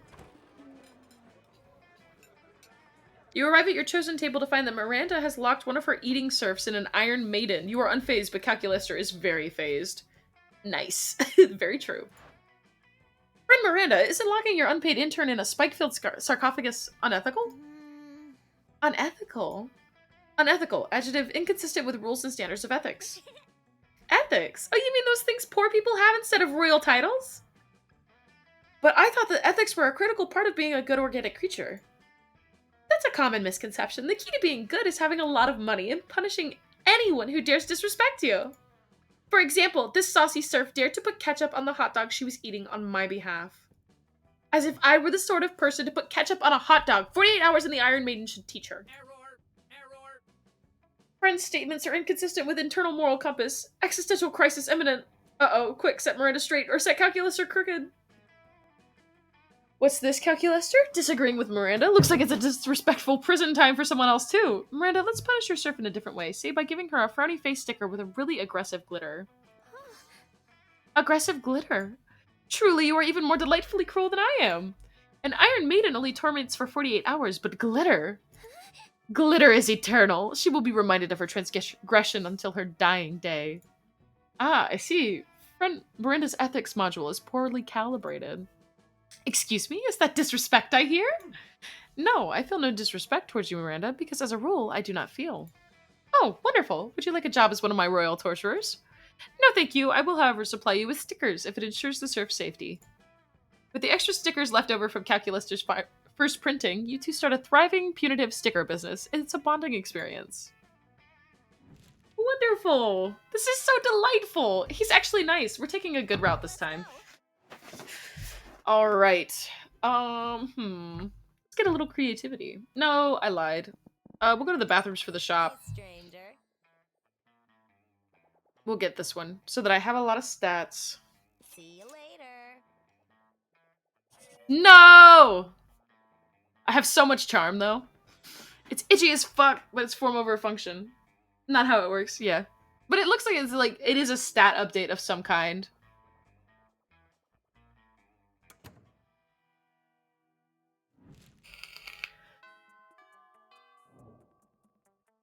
Let's go. Alright. Well, now that we're super, super fucking charming, let's have some fun. Actually, no. We'll get some creativity. Give me your money. No! I'm an idiot! I'm a dumbass! One of the possible things in the gift is a voucher for a date with the shopkeeper. Aw, nice. What is this? I lied. I wasted a day. Very sorry. Nice. Let's go. Give me the robot man. He's not here. Robot man isn't fucking here. Yeah, yes he is. You approach Scott and Calculester sitting at a table conveniently located near a power outlet. Calculester is charging. Scott is confused. What do you mean you don't eat, bro? If you don't eat, how are you ever gonna get swole? Premise invalid. I'm a robot. Robots do not get swole. Swelling in robots is an extremely bad sign. No eating.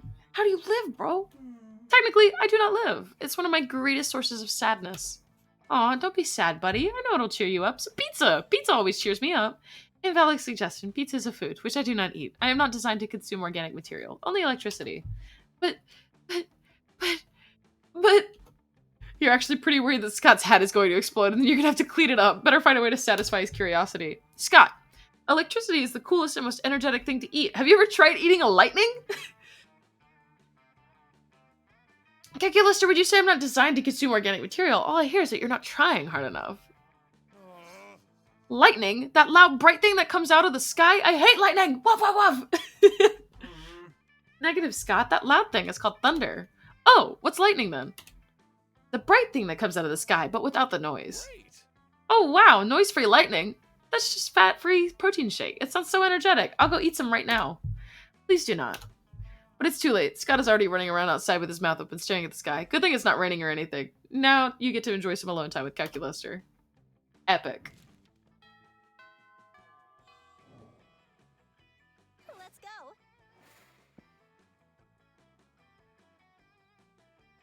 No, that is the... Okay, we'll go to the auditorium and get some creativity.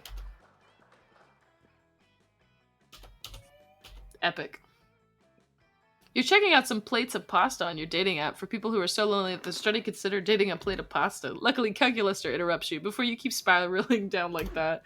There you are, Annie. I was about to engage in a complex plotline protocol, but I was worried I might fail at it. And then it came to my mind. Annie's proficient at shenanigans, so I thought if you were okay with helping me, it would be cool. You tell Calculester that you're in. You also tell him that there's no need to use air quotes for cool. Wow, I'm already learning stuff. Exciting. So here's the thing. So far I've been enjoying being alive, but recently I've started to question myself. Am I doing life right? Am I good at living? I do not know. All of this is so new to me, and I might be doing it all wrong, so I wanted to consult some expert living organic forms, so I can crack the correct formula of existence. Yikes. Oh, don't make that face. I'm not consulting you, my friend. My data shows you tend to answer questions basically solely on how the answer will lead you to dating your classmates. It's valid to me, but useless for this endeavor. But my dad also shows you might excel at wacky misadventures, so you might prove a worthy partner for this. But no, I thought the best course of action would be consulting the 2 organic life forms that were key in turning me into a sentient being. If they push me into life, surely they have to be plenty wise. Look, there they are now. Damien and fucking Wolf Boy did this? Hello, fellow organic life forms. Oh, that's Jack! Oh, that's Jacksepticeye! That's fucking that's okay. I didn't realize. That's epic. Hey, friend Scott and friend Davian. I'm trying to solve this dilemma of finding the meaning of existence. And since you brought me into existence, I thought you might know. Fuck yeah, we know! Do we? Yeah, Scott, being alive is like being this orange. Damien pulls a slightly squished orange out of his pocket. Oh, yeah, you need to be like the best orange ever? As long as you're not a lame banana. So you need to win the game at life, but while being an orange. And remember not to be banana cow. I think it's very important to be super high on vitamin C if you want to rock at being an orange. That way you can be the best orange ever. Yeah. You can always bring destruction to all the other puny fruits. I'm honestly having a hard time following your line of thoughts, my friends. That's because you don't have to follow us. You need to follow the orange, or are you supposed to be the orange? Fuck. This is clearly going nowhere, and these two are not the best at metaphors. It's apparently up to you to lead them into building a valid life lesson. But how? We're talking a lot about how this orange is supposed to do or to be, but have we asked the orange how it feels? Eat the orange.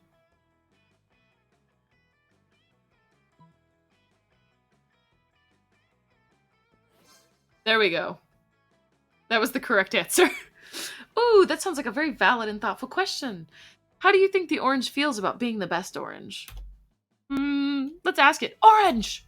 Scott starts screaming at the orange and gets the response, obviously. Damon stops the nonsense by grabbing the orange again. I think the orange sometimes feels its pressure to be the raddest orange ever. Maybe there's more than one way to be the best orange. Oh, how so? The orange can be sour, but also sweet. So maybe the orange sometimes feel pressure because it's orange. Dads are the raddest oranges ever. And so the orange sometimes wants to be as rad as its orange dads, but sometimes it just wants to explore its own truth, to define what it means to be the best orange.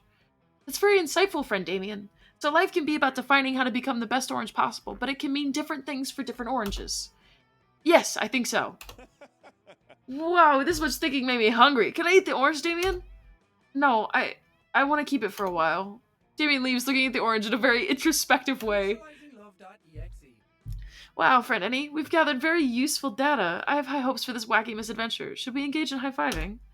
Fuck yeah, you high-five Calculester. Scott also high-fives both of you, even if he clearly has no idea what's happening. You gain 2 smarts and +1 fun. Hell yeah. Let's go.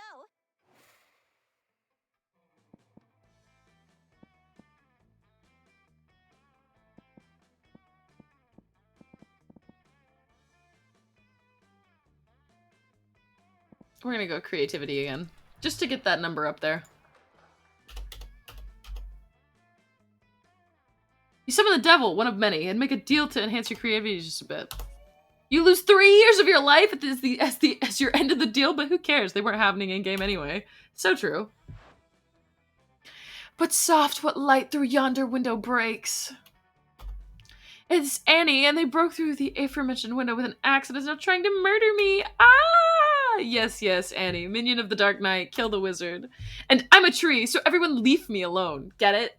Leaf? Tree? Leaf? Having consulted with the fight captain, you managed to hit Polly with a fake axe in such a way that her ridiculously fake death is actually pretty believable. Polly fakes an agonizing death and lies motionless. Threatening event witness! Polly murdered by Annie! Why did you slaughter your classmate impure Paulina Geist in cold blood? This cruelty makes no sense. Listen, my robo-dude, Polly is a ghost. She was already dead. Yes, but now it seems the spirit has perished. Why else would she be motionless on the floor? Oh no! Calculister has a point! All death is not moving around anymore, so Polly used to be dead, but she was still moving around, but now she's not, so her ghost must be dead. Opinion validated. Concern for Paulina reinstated. Do neither of you understand how fiction works? Apparently not. If you don't find a way to assuage their fears, Calculister will spend forever thinking you're a murderer.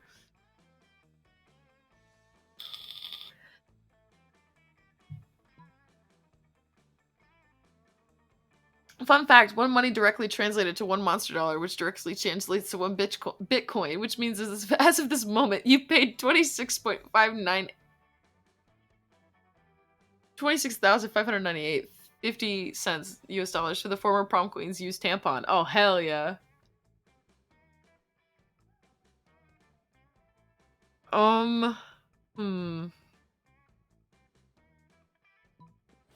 Yes!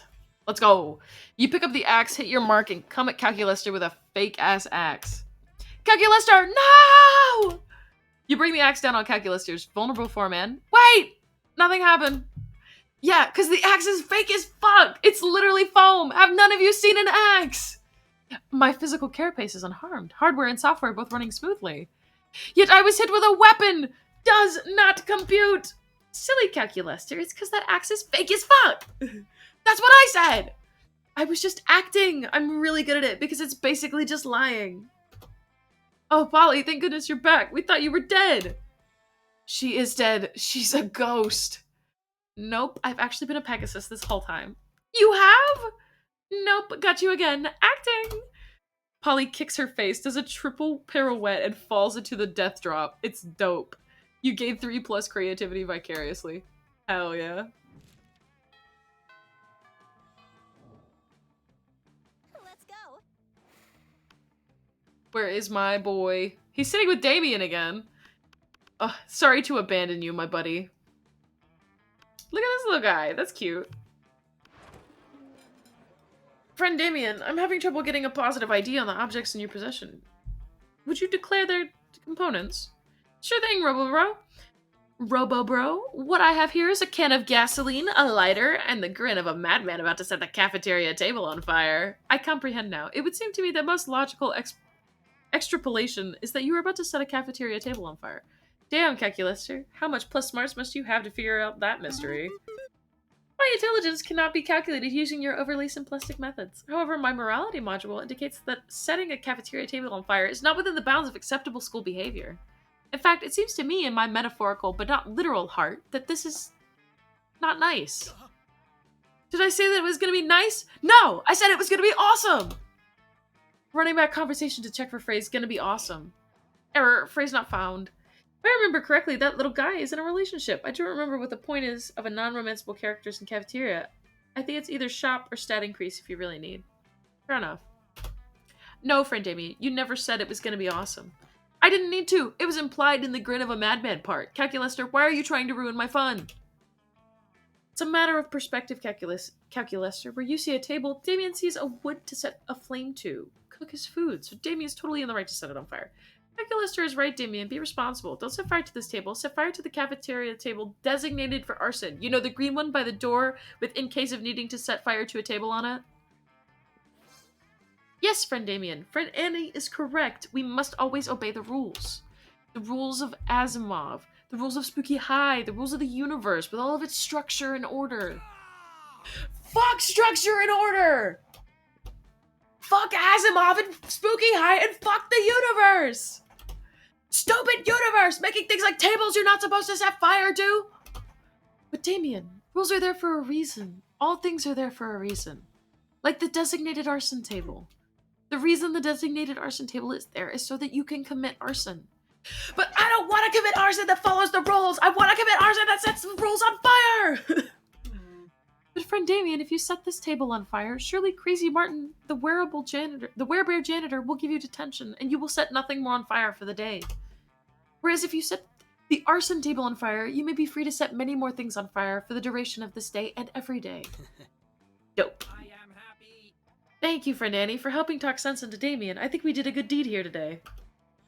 A good deed? At Spooky High? Perish the thought. Arson table! I would set fire to the arson table if there was an arson table in my school's cafeteria. I'm just having a wonderful time now. My boldness is none. I am not very bold. Let's get some smarts up. He's a bit bitter, but in a cool way. He treats you like an adult, and the two of you discuss life in a very snarky way. Look at you, excelling at cliched movie tropes. Same. Wasn't there a crossover that added the Helltaker girl to this game? I think so. There was a blue horn lady earlier. Probably a mod. You gain +2 smarts and +1 valuable life insight that will help you face the difficulties of being young. No, it's official. Oh no, never mind. It's a Monster Camp DLC. Okay, so that's the next game. You promised yourself that you weren't using the pasta plate dating app, yet here you are again. You can see how stupid the whole thing is, yet this plate of pappardelle does look way more delicious than loneliness. Hey, friend Annie, what are you doing? You threw your phone away so no one can see. Fuck the pasta! I'm gonna put my dick in a plate of pasta! Oh, I mean, you could have told me nothing if you didn't want to talk about it. The question was a mere protocolary tactic to engage into the conversation. What I really wanted to ask was if you're up to more wacky misadventures searching for the meaning of life. Yes or no? Wait. We couldn't help but listen. Are you looking for the meaning of life? Yes. It's the one I use as an avatar when you said you don't trust people with demon avatars. Stop fucking all the food, Annie! I can't do it! I have to put dude, I have to. I have to do it. I don't want to be like this. I can't stop. Modius, I think was the name. That makes sense. Then look no more. Oh, friend Miranda and friend Liam, are you providing insight on this through very weird and probably inaccurate metaphors about oranges? What? No, life should be like art. Yes, I very much agree. Explanation value useless until more information is provided. What defines art? Well, art is an expression of oneself that aspires to explore the monster condition through the embodiment of specific aesthetics that define the artist's worldview. At its peak, it achieves versality,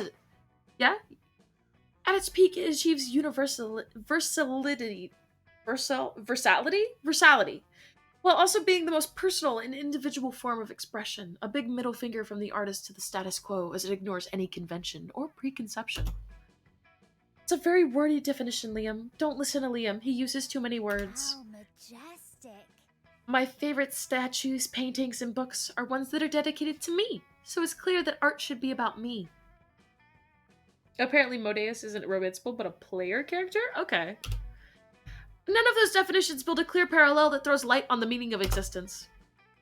Liam's definition of arts revolves around exploring the monster condition, therefore the meaning of life. It creates a paradox, not optimal. And Miranda's definition states that the meaning of existence is Miranda? That sounds about right. Conclusion, not satisfying. No way, you're all about satisfying your classmates. That's a slutty answer. What am I, the class whore? Maybe. Anyway, you just need to push one of these two into further reflection. Push them! Let's go! Class whore time! No! Stop validating the class whore claims! Stop it! Just quit it! I love a fellow class bicycle. God damn it!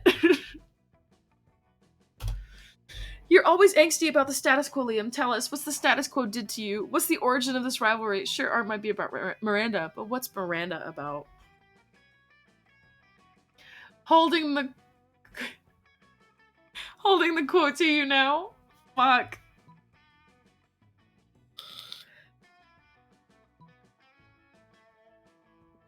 No! Damn it! I'm bad at this game. You want me to tell an origin story? That's so mainstream. Shut the fuck up. Why did I want to date you? I think what Annie wanted was blah blah blah blah blah. I think what Annie wanted to know was why you specifically have what you might call beef with the concept of the status quo. No. Origin stories are too cliche. You know what's not cliche? I have a suspicion we won't want to know. A bunch of rabbit eels. Assessment. Bunches of rabbit eels are effectively not cliche, but the Sorry, I burped. But the uncommonality of it is probably due to the fact that it is a very bad idea. No, I tend to find eels very trustworthy, but these ones are too rabid. You all get electrocuted. No one is happy. You lose 2 fun and 1 smarts. God damn it. At least I didn't lose boldness. I'm really hoping that I can be best friends with Calculester. Where do we want to go? I think I want to up my smarts. That day, the teacher is just tired of teaching, so she recurs to the classic technique of not giving a shit and putting on some kind of historical TV show for you to watch. What you don't expect is that it's super effective! God bless the golden era of television. The TV show is compelling thanks to the ridiculous amount of nudity and bloodshed, but at the same time, you actually learn a lot about history. You gain +2 smarts. Epic. Boobies! You notice Calculester connected to another computer by many wires. You worry it might be a weird sex thing that could preclude you from doing weird sex things with him, so you decide to interrupt. Hello. Hello, friend Annie. Pardon the mess. I'm currently engaged in a rather delicate project. What project, you ask? Why, the creation of a virtual reality. My studies indicate that the best way to improve my understanding of organic life is to simulate an entire universe full of it and observe the results. Dang, you were really hoping you'd decide that the best way of understanding organic life was to get naked with you. Maybe you could still salvage this, though. So true, I want to fuck the robot. Please join me inside my virtual world, and I will show you around. Now that's more like it. Alone in a virtual world with Cal? You wonder what sort of sexy body he's cooked up for himself in there. You put on the headset. Hello, and welcome to my virtual reality. He's so cute. As you can see, I have already implemented real-time character rendering, sports clothes, and a realistic physics. I am beginning to worry, however, that my physics might be a bit too realistic. Liam is perpetually discussing art and creativity, and it has caused me to wonder, should I merely be using the physics of the existing world, or should I innovate? You tell him he should innovate, because that way you could tell him all of your stupid physics ideas. First and foremost, bad artists copy, good artists steal. Specifically, you should steal the physics engine from an award-winning mobile game, Very Upset Birds. You just need to spruce up the originals a bit. How about Calculester's first law of thermodynamics? Energy can neither be created nor destroyed, but after a little while, it can turn into ravioli. Awesomeness levels critical. Hell yeah. How could I have missed such an obvious solution?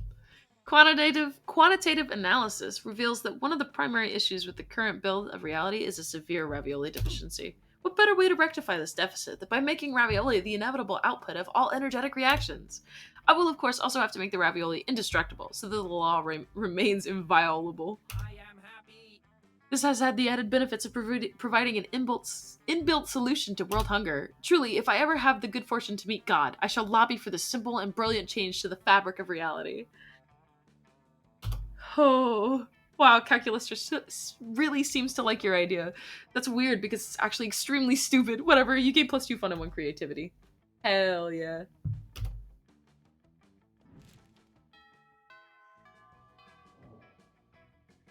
Let's go. Give me my boy robot. He's with Damien again. God damn it. He only sits with Damien. That's his best friend. When you arrive at your chosen table, Calculester is there by himself. A few moments later, Damien comes stomping up, even angrier than usual. Calculester, your stupid friend stole my candy bar! Scott stole your candy bar? What? No! The vending machine! I put money in, but the candy bar got stuck on the stupid coil thing. Ah, I see. Because we are both machines, you assume we are friends. Racism! Well, yeah. In this case, you are correct. Vendronica is my friend, but she is also a vending machine, and so cannot be reasoned with. I am sorry, friend Damien. I knew using my words was a mistake. Time to stick my hand up the old vending chute. Friend Damien, desist! This is a gross violation! A vending machine chute is like your organic butthole. I don't care if it is my organic butthole. I paid for that candy bar, and I'm gonna get it! Uh-oh, maybe you could say something to diffuse the situation. Not everything is about money, Damien. Maybe the vending machine doesn't want to give you your candy bar because of something you did. Calm down, Calculaster. There are plenty of good reasons to put your hand in a butthole. Damien's just giving the machine a prostate exam.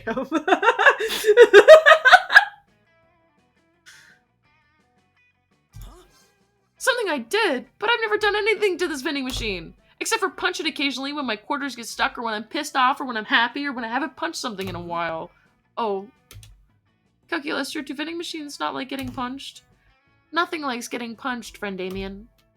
Whoa. It looks like this is one problem that maybe can't be solved by punching. I thought I'd never see the day. Sorry about your rectum, vending machine. You can keep the candy bar. Green letters flash on the vending machine's digital display. Thank you. Calculaster simulates a sigh of relief. You've done a good thing.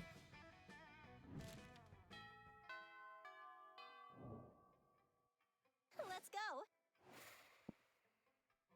Dude, if I knew I was getting... Dude, if I knew I was getting a hand up your butt was as easy as withholding candy bars, I would have done this a long time ago. Annie, I will not give you any Snickers. I'm going to cry and stick my hand up your butt. The whole hand. It's not going to be easy either. It's going to hurt. Give me the fucking candy.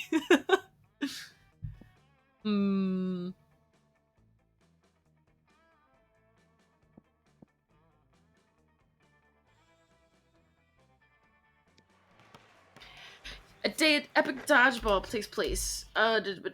Cheap Spirit Lady, the spectacular comeback. You're a natural born leader. You gain +2 charm. So much charm. And it looks like Calculaster's off by himself again, working on his virtual reality. You don't know how he's able to shirk so many school responsibilities to work on this project. Then again, you shirk responsibilities all the time to try and fuck your classmates. So, as you approach, you notice the air around him is several degrees warmer than usual. He must be pretty worried about something. Hello, friend Annie. I am worried about something. Nailed it.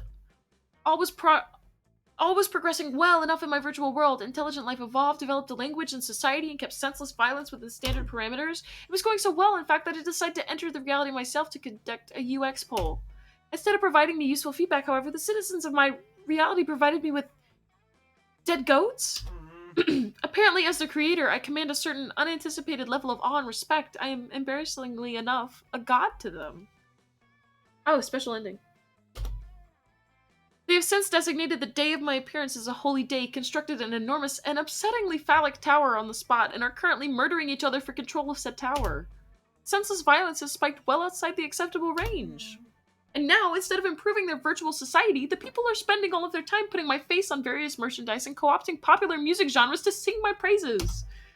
I must devise a way to cure them of this unhealthy obsession.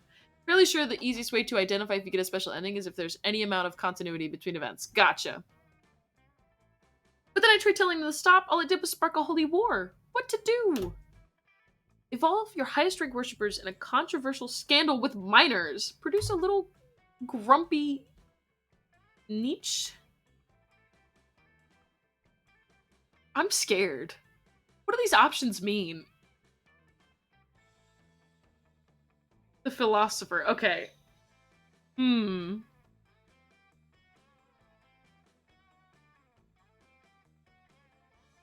Critical levels of Yes. detected. Interesting. A small, adorable construct that will argue for my non-existence. I worry, however, that one simply will not be enough. How about 50,000? It's not your reality. You tell Cal to go ahead. You enter Calculister's reality to watch the nichelings work their magic. There they go, subverting the very concept of religion as a fiction manufactured by weaker men. Look, now they appear to be arguing against the very concepts of humility and submission. I look how quickly they could strip all the flesh off a gazelle. Nature truly is astonishing. You're not sure you'll ever get the image of 1,000 niches swarming around over a gazelle cars out of your head? But hey, that's what alcohol is for helping Cal fake his own death and gain +2 creativity and +1 boldness. We're almost done, and I have to finish this fast. We're speedrunning. Let's see. We'll get some fun. You spot Juan, the small, magical Latino cat, who seems a bit sad. He explained to you that he's worried people are so used to calling him Juan, the small, magical Latino cat, that now everyone defines him by only his size, magicality, ethnicity, and species. He's more than that. You correct him. You don't see him in such simplistic terms and convenient definitions. It's just that there are around 23 other different Juans in the school, so adding all that to his name is quite necessary.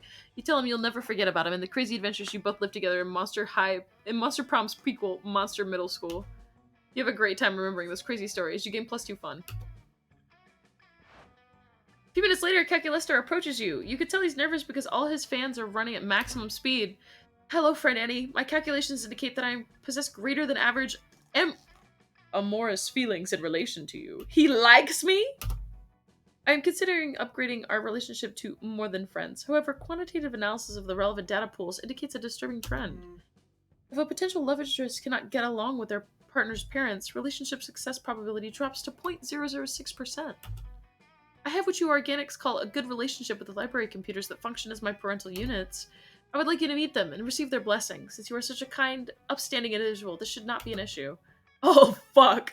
Neither of those adjectives accurately describe you. More accurate would be horny and horny. No, Monster Middle School is not an actual game. The guy who killed God. Interesting. Damn, I wish it was. But that probably wouldn't track very well with the horniness of this game. Well, it looks like you got to concoct a brilliant plan to woo Calculister's parents. Offer to defragment their hard drives for them. Isn't that like a head massage for computers? Learn binary so you can converse with them in their native tongue. You pick a copy of binary for... That's binary code, right? And get to studying. You learn some basic conversational phrases like, nice to meet you, and I would very much like to practice intercourse with your son. The day goes great. Cal's parents are so impressed by your linguistic chops that they give you his admin password. Oh my, they seem to have given you administrator access to my system. With that kind of access, you can adjust all kinds of preferences. Screen resolution, plug and play, mouse sensitivity. Brother! What? You're a little disturbed that his parents give you intimate access to their son's most personal configuration files, but who are you to judge their culture? You gain +2 creativity and 1 smarts. I met his mom and dad. Let's go. Woo!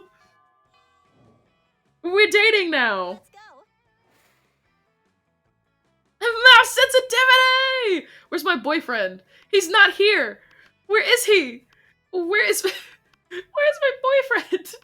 Why isn't he here? I'm sad. Where is he? My computer boyfriend, he's gone.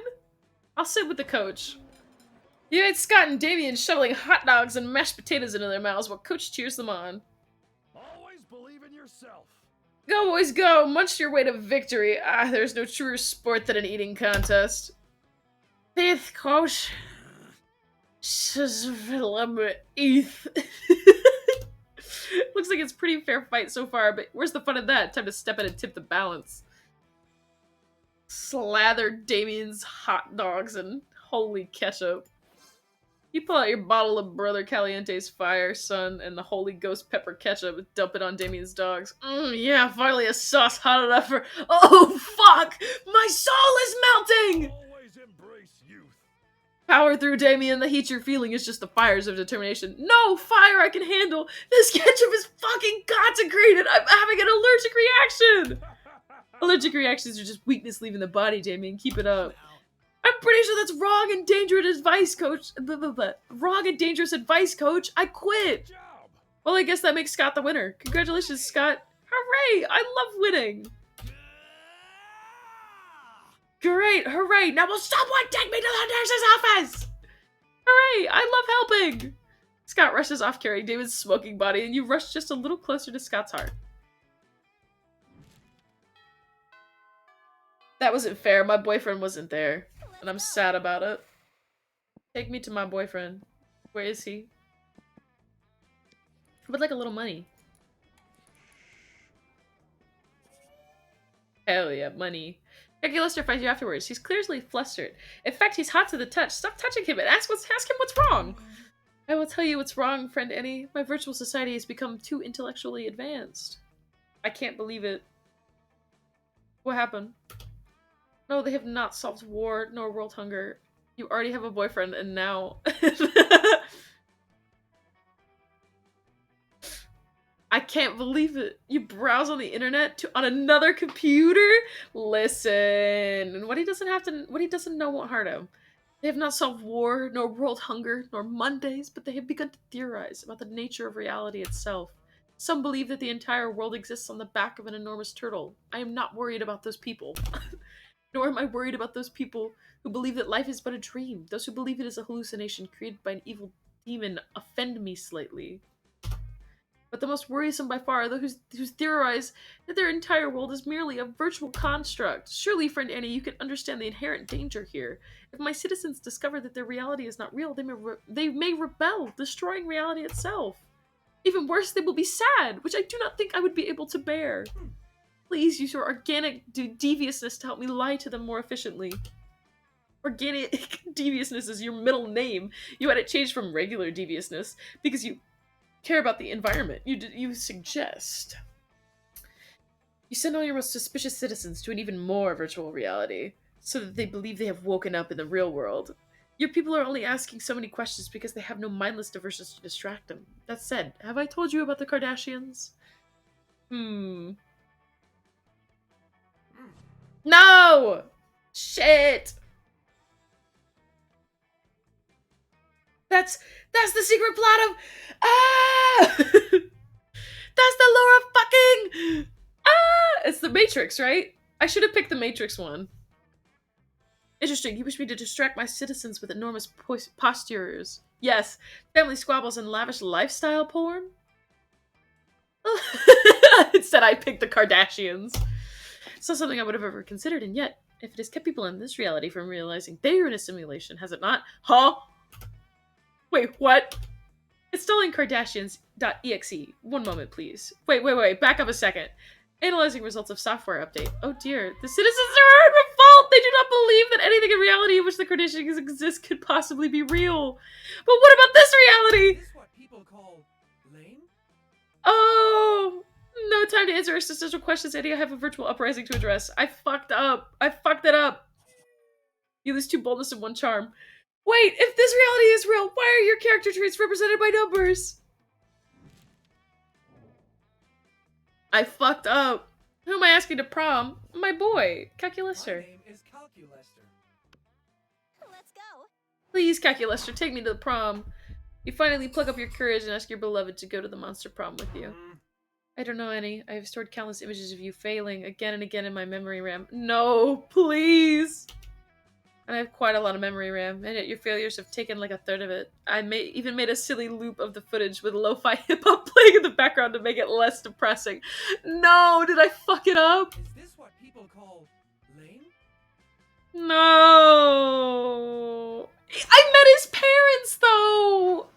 He said he liked me! We were dating! Oh, I've been rejected! I'm not sure what is required to succeed at prom, but all data gathered implies whatever it is cannot be achieved by partnering with you. Sorry, friend Annie. I know! I fucked up! Error! It all seems pretty bleak, but you're a natural fighter, so you fought. He watches failed compilations of you. That is an unacceptable crime. I'm gonna lose it. I'm so embarrassed. It all seemed pretty bleak. For your right to marry your own hands, since that seemed like your last chance of finding love. Yay.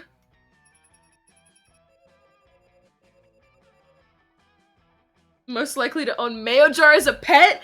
Oh, fuck yeah. Most artificial, yet genuine. I am... Oh, man.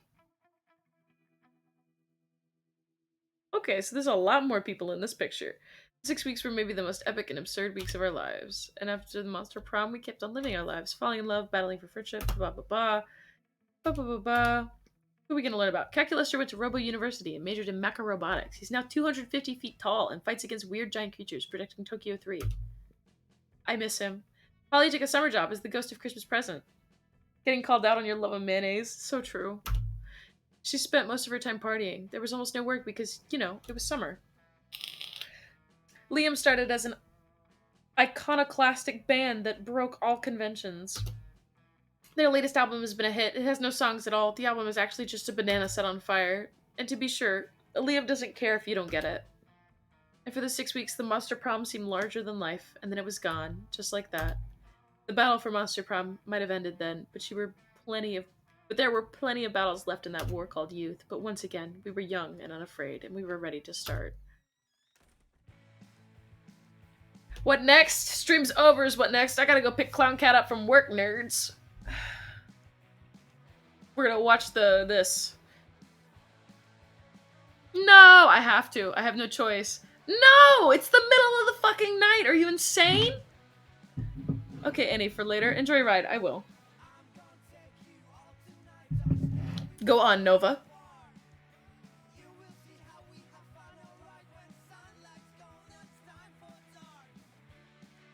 Let her be an outdoor cat. We can't even get the dog outside, bruh. How am I supposed to get the Clown Cat outside? Look at the little laundromat. So cute. Good night, sweet dreams, sweet sleep. Tucks you in. Good night. Kisses your forehead, sings you a lullaby. Thank you, Nova. Let her walk. Swag, if you do not... No. Both of y'all are in fucking timeout. Both of y'all are in timeout. Fucking behave. Both of you.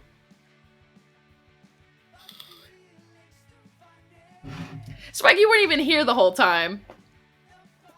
Why do you get a say? No, but you're in timeout in my brain. You're in friendship timeout. I'm breaking both of your streaks. You already do that. You already hang out without me.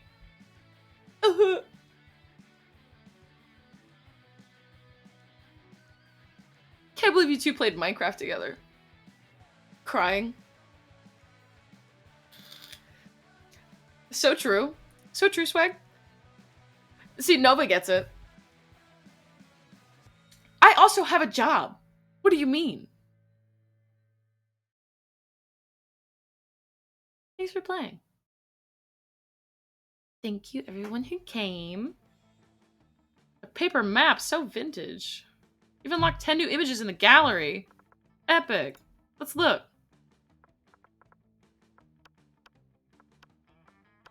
Oh, Sad.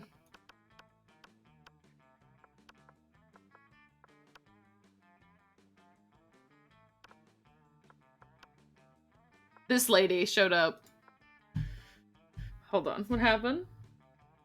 You joined them for playing without me, Annie. I'm sorry. I've literally worked so much, Annie. You can't be mad because I have a job. You didn't even know I can't play COD when you were played all the time without me. I'm sorry. I'm sorry. Swag made me do it. I didn't have a choice. Fan art. Ooh, cute. Cute!